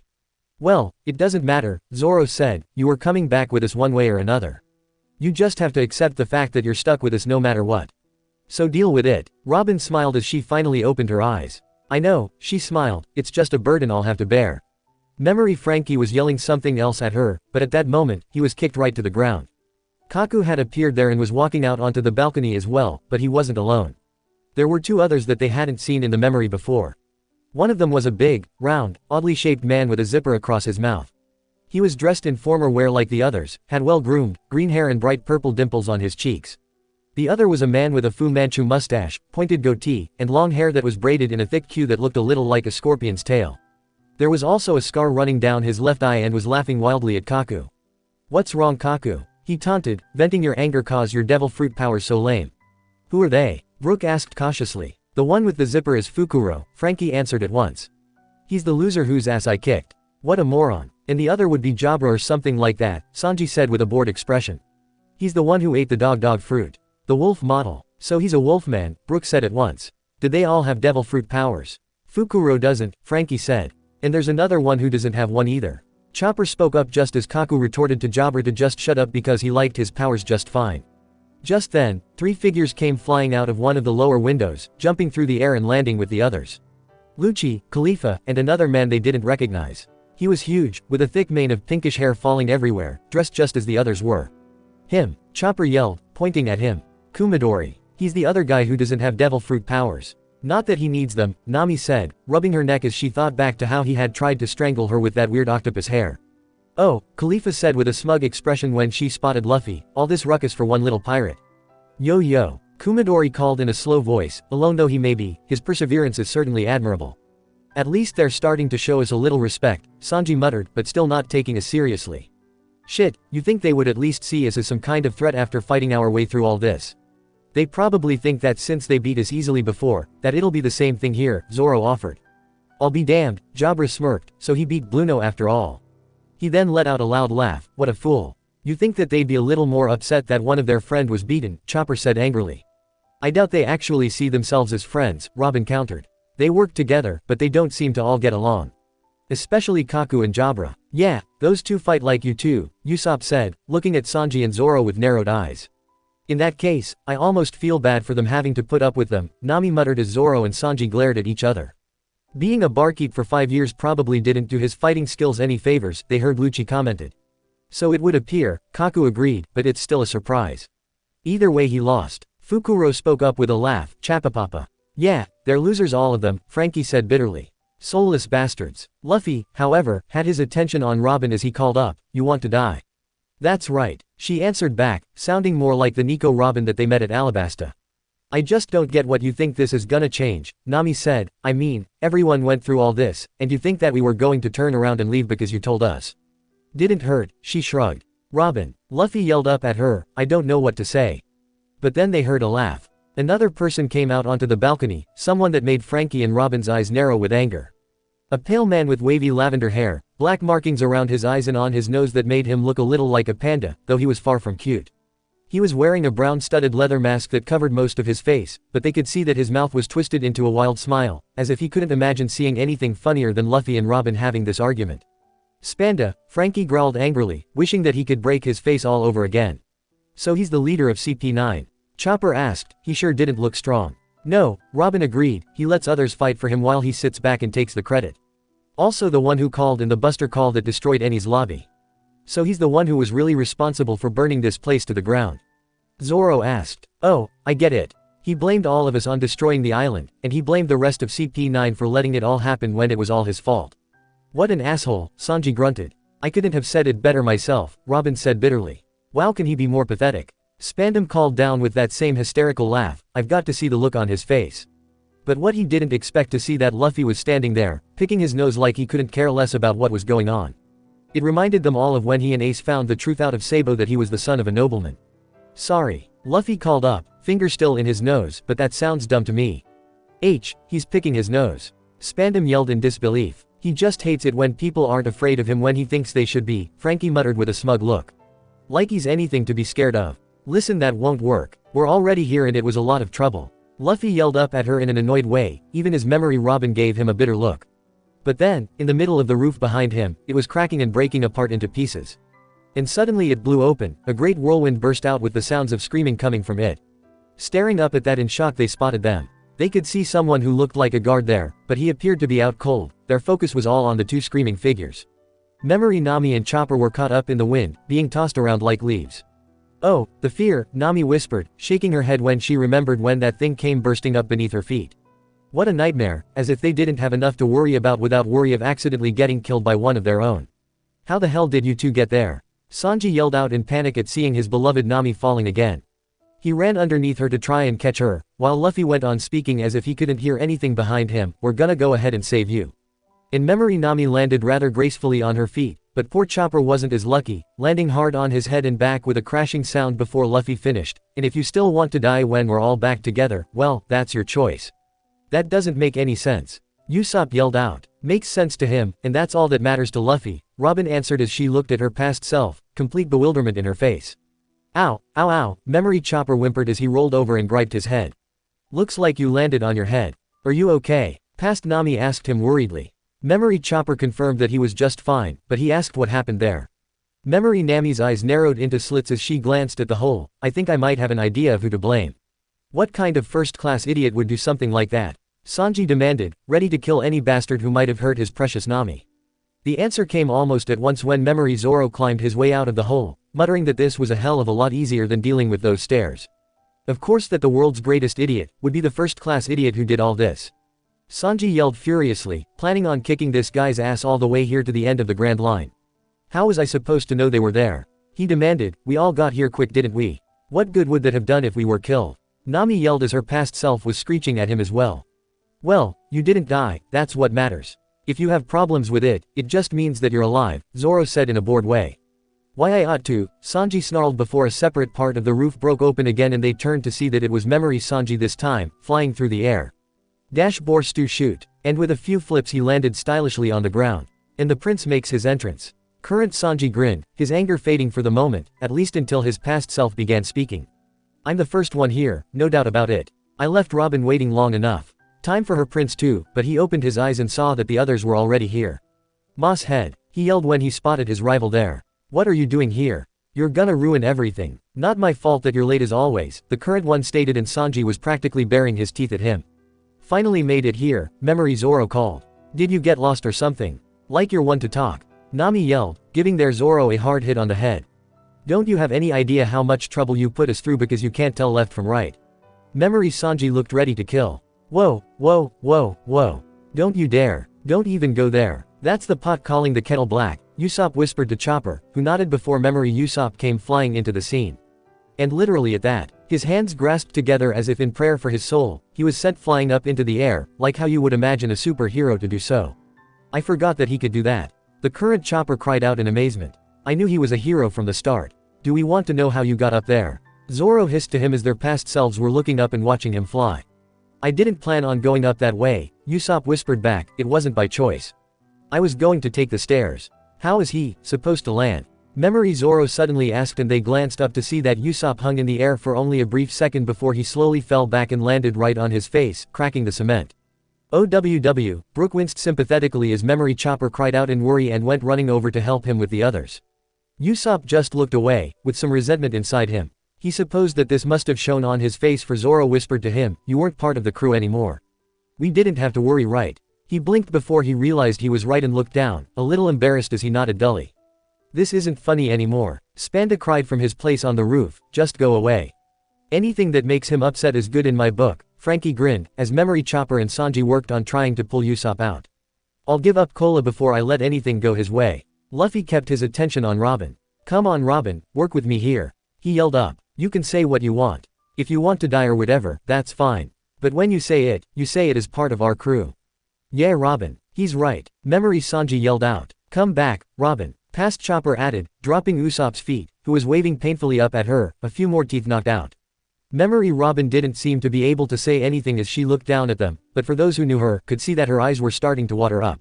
Hey, Sniper King, Memory Zoro hissed to the past Usopp. Can you stand? Ah, yeah, of course, he muttered back to them as he got to his feet and seemed to force himself to chuckle at the very thought as he stood with the others. A fall like that won't stop me. Once they were all up, each one of them began to walk to where Luffy still stood. It was actually really impressive watching them all slowly walk up to stand with Luffy on the pillars where they were willing to make their stand against their foes, and look freaking awesome while doing it. They stood in order, Nami, Zoro, Luffy, Usopp, Sanji, and Chopper. Each of them looked ready to fight to the death, and Brook's only regret was that he wasn't able to join in. Luffy kept his eyes on Robin before he vowed, from now on, leave everything to us. And boy did we clean house, Sanji smirked. They didn't stand a chance. Evading Eni's lobby is something I'll never forget, Nami said, looking back at themselves and unable to stop the smile. Yeah, for me, it's something that I take great pride in, Zoro grinned evilly, that was one heck of a fight. Just then his past self glanced at Luffy, and informed him that they had to wait a little longer while the others finished getting the drawbridge to open, so he shouldn't get excited just yet. A drawbridge, he repeated in confusion. Yeah, I remember that, Nami sighed as she looked over the edge to see the waterfall. We had to fight our way up here, and we couldn't cross this thing without a bridge. Or a train, Frankie muttered under his breath as he realized what scene was coming up. They couldn't have timed that stunt better if they tried. Yeah, past Zoro confirmed, the Frankie family's trying to get that under control right now. Once they bring it down, we should be able to get to the other side no problem. What a pain, the past Sanji growled angrily. She's right there and all we can do is just wait. What took them so long anyway? The current Sanji demanded, wishing he could yell at the Frankie family right about now. Hey, they did their part in the end, didn't they? Frankie defended harshly. And they went above and beyond if you ask me. Hey, CP9. Spandam suddenly yelled and they glanced up to see him bellowing at all the other members, here are your orders. Kill the intruders, but only engage them here in the Tower of Justice. Big baby, Frankie muttered, be a man for once and fight. He wouldn't stand a chance, Nami said, looking back at Robin and remembering how brutal the beating she had given him. CP9 were all looking fainted, annoyed at the order, yet also had arrogant, smug looks on their faces like they would have done it anyway without orders. Suddenly, Spandam began to laugh hysterically again. You stupid pirates, he called, you may act tough, but you don't know what you're getting yourself into. Open your eyes, you don't think you can beat all of CP9, do you? Well, we did in the end, Chopper said proudly. And what about the Tower of Justice? You don't think you can open them, do you? Spandam yelled on. We didn't need the doors opened, we just came crashing right through, Nami said, her eye twitching at that. What? Brook asked quickly. You'll see, Sanji said forebodingly, I can't wait for you to enter the picture so that we don't have to keep explaining. I too wish to understand at least half of what's going on, Brook said sadly, wishing that they had met so much sooner. Watching the memories wasn't the same as being there in person after all. Even then, if things go wrong, I have this. Spandam cried out dramatically as he pulled out what appeared to be a normal transponder snail. However, as they looked at it, they realized that it was glinting in the light. This snail was a bright gold color that they had never seen before. The current Robin felt a cold wave of fear flood her body as a violent flashback came back to the day Ohara was destroyed. She took a deep breath, calming herself down for a moment before Spandam cried out, the golden transponder snail. Giving me the authority to issue a buster call. Her past self's eyes widened in terror. A buster call, she cried out. Is it really that bad? Brook asked with a gulp. Worse than that, Sanji said, gesturing around at the whole island. By the time that it was through, there wasn't anything left. This whole island was destroyed. Yes, Spandam smirked when he saw the fear in Robin's face. That's right, I'm sure you remember its power well. After all, it did destroy your homeland 20 years ago. What was it? Ohara. It's hard to remember the name since it was wiped off the map. How dare he? Sanji snarled, his hands now fists. How dare this piece of shit taunt a woman about something like this? He's sick in the head, Nami muttered, her hands curled tightly. Just as much as his father, Robin answered bitterly. His old man, Zoro repeated in surprise as she sighed. I remember, he was the one who called for the buster call the day my homeland was destroyed, she confessed. His dad, Frankie yelled. Damn, what a rotten family. Yes, she sighed grimly. If only I realized a few things sooner. Nami held onto her arm tightly, but in a gentle way so that she smiled back at her. Memory Chopper looked lost at that. Robin's homeland, he repeated in confusion as past Sanji hissed that this guy was pissing him off. He doesn't deserve to live if you ask me, Frankie snarled. Anything but that. Past Robin screamed out in panic, in a tone that they had hardly ever heard from her, I'm begging you. They all felt terrible after hearing the fear in Robin's voice. She had been on the run for 20 years from the world government, and no matter what adventure they went on, she went along with them no matter what. But here, she was scared. Really scared of the buster call in her own dark memories. Spandam grinned at her, begging for mercy. He taunted, I like that. What's wrong? You don't want me to press and annihilate all of your little friends with a buster call? Is that what you're saying? Present-day Robin looked away. No, she couldn't stand the thought of seeing her friends suffer because of her.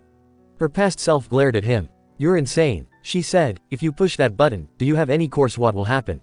Of course I do. He laughed, this button will eliminate any possible chance your friends had of leaving this island alive.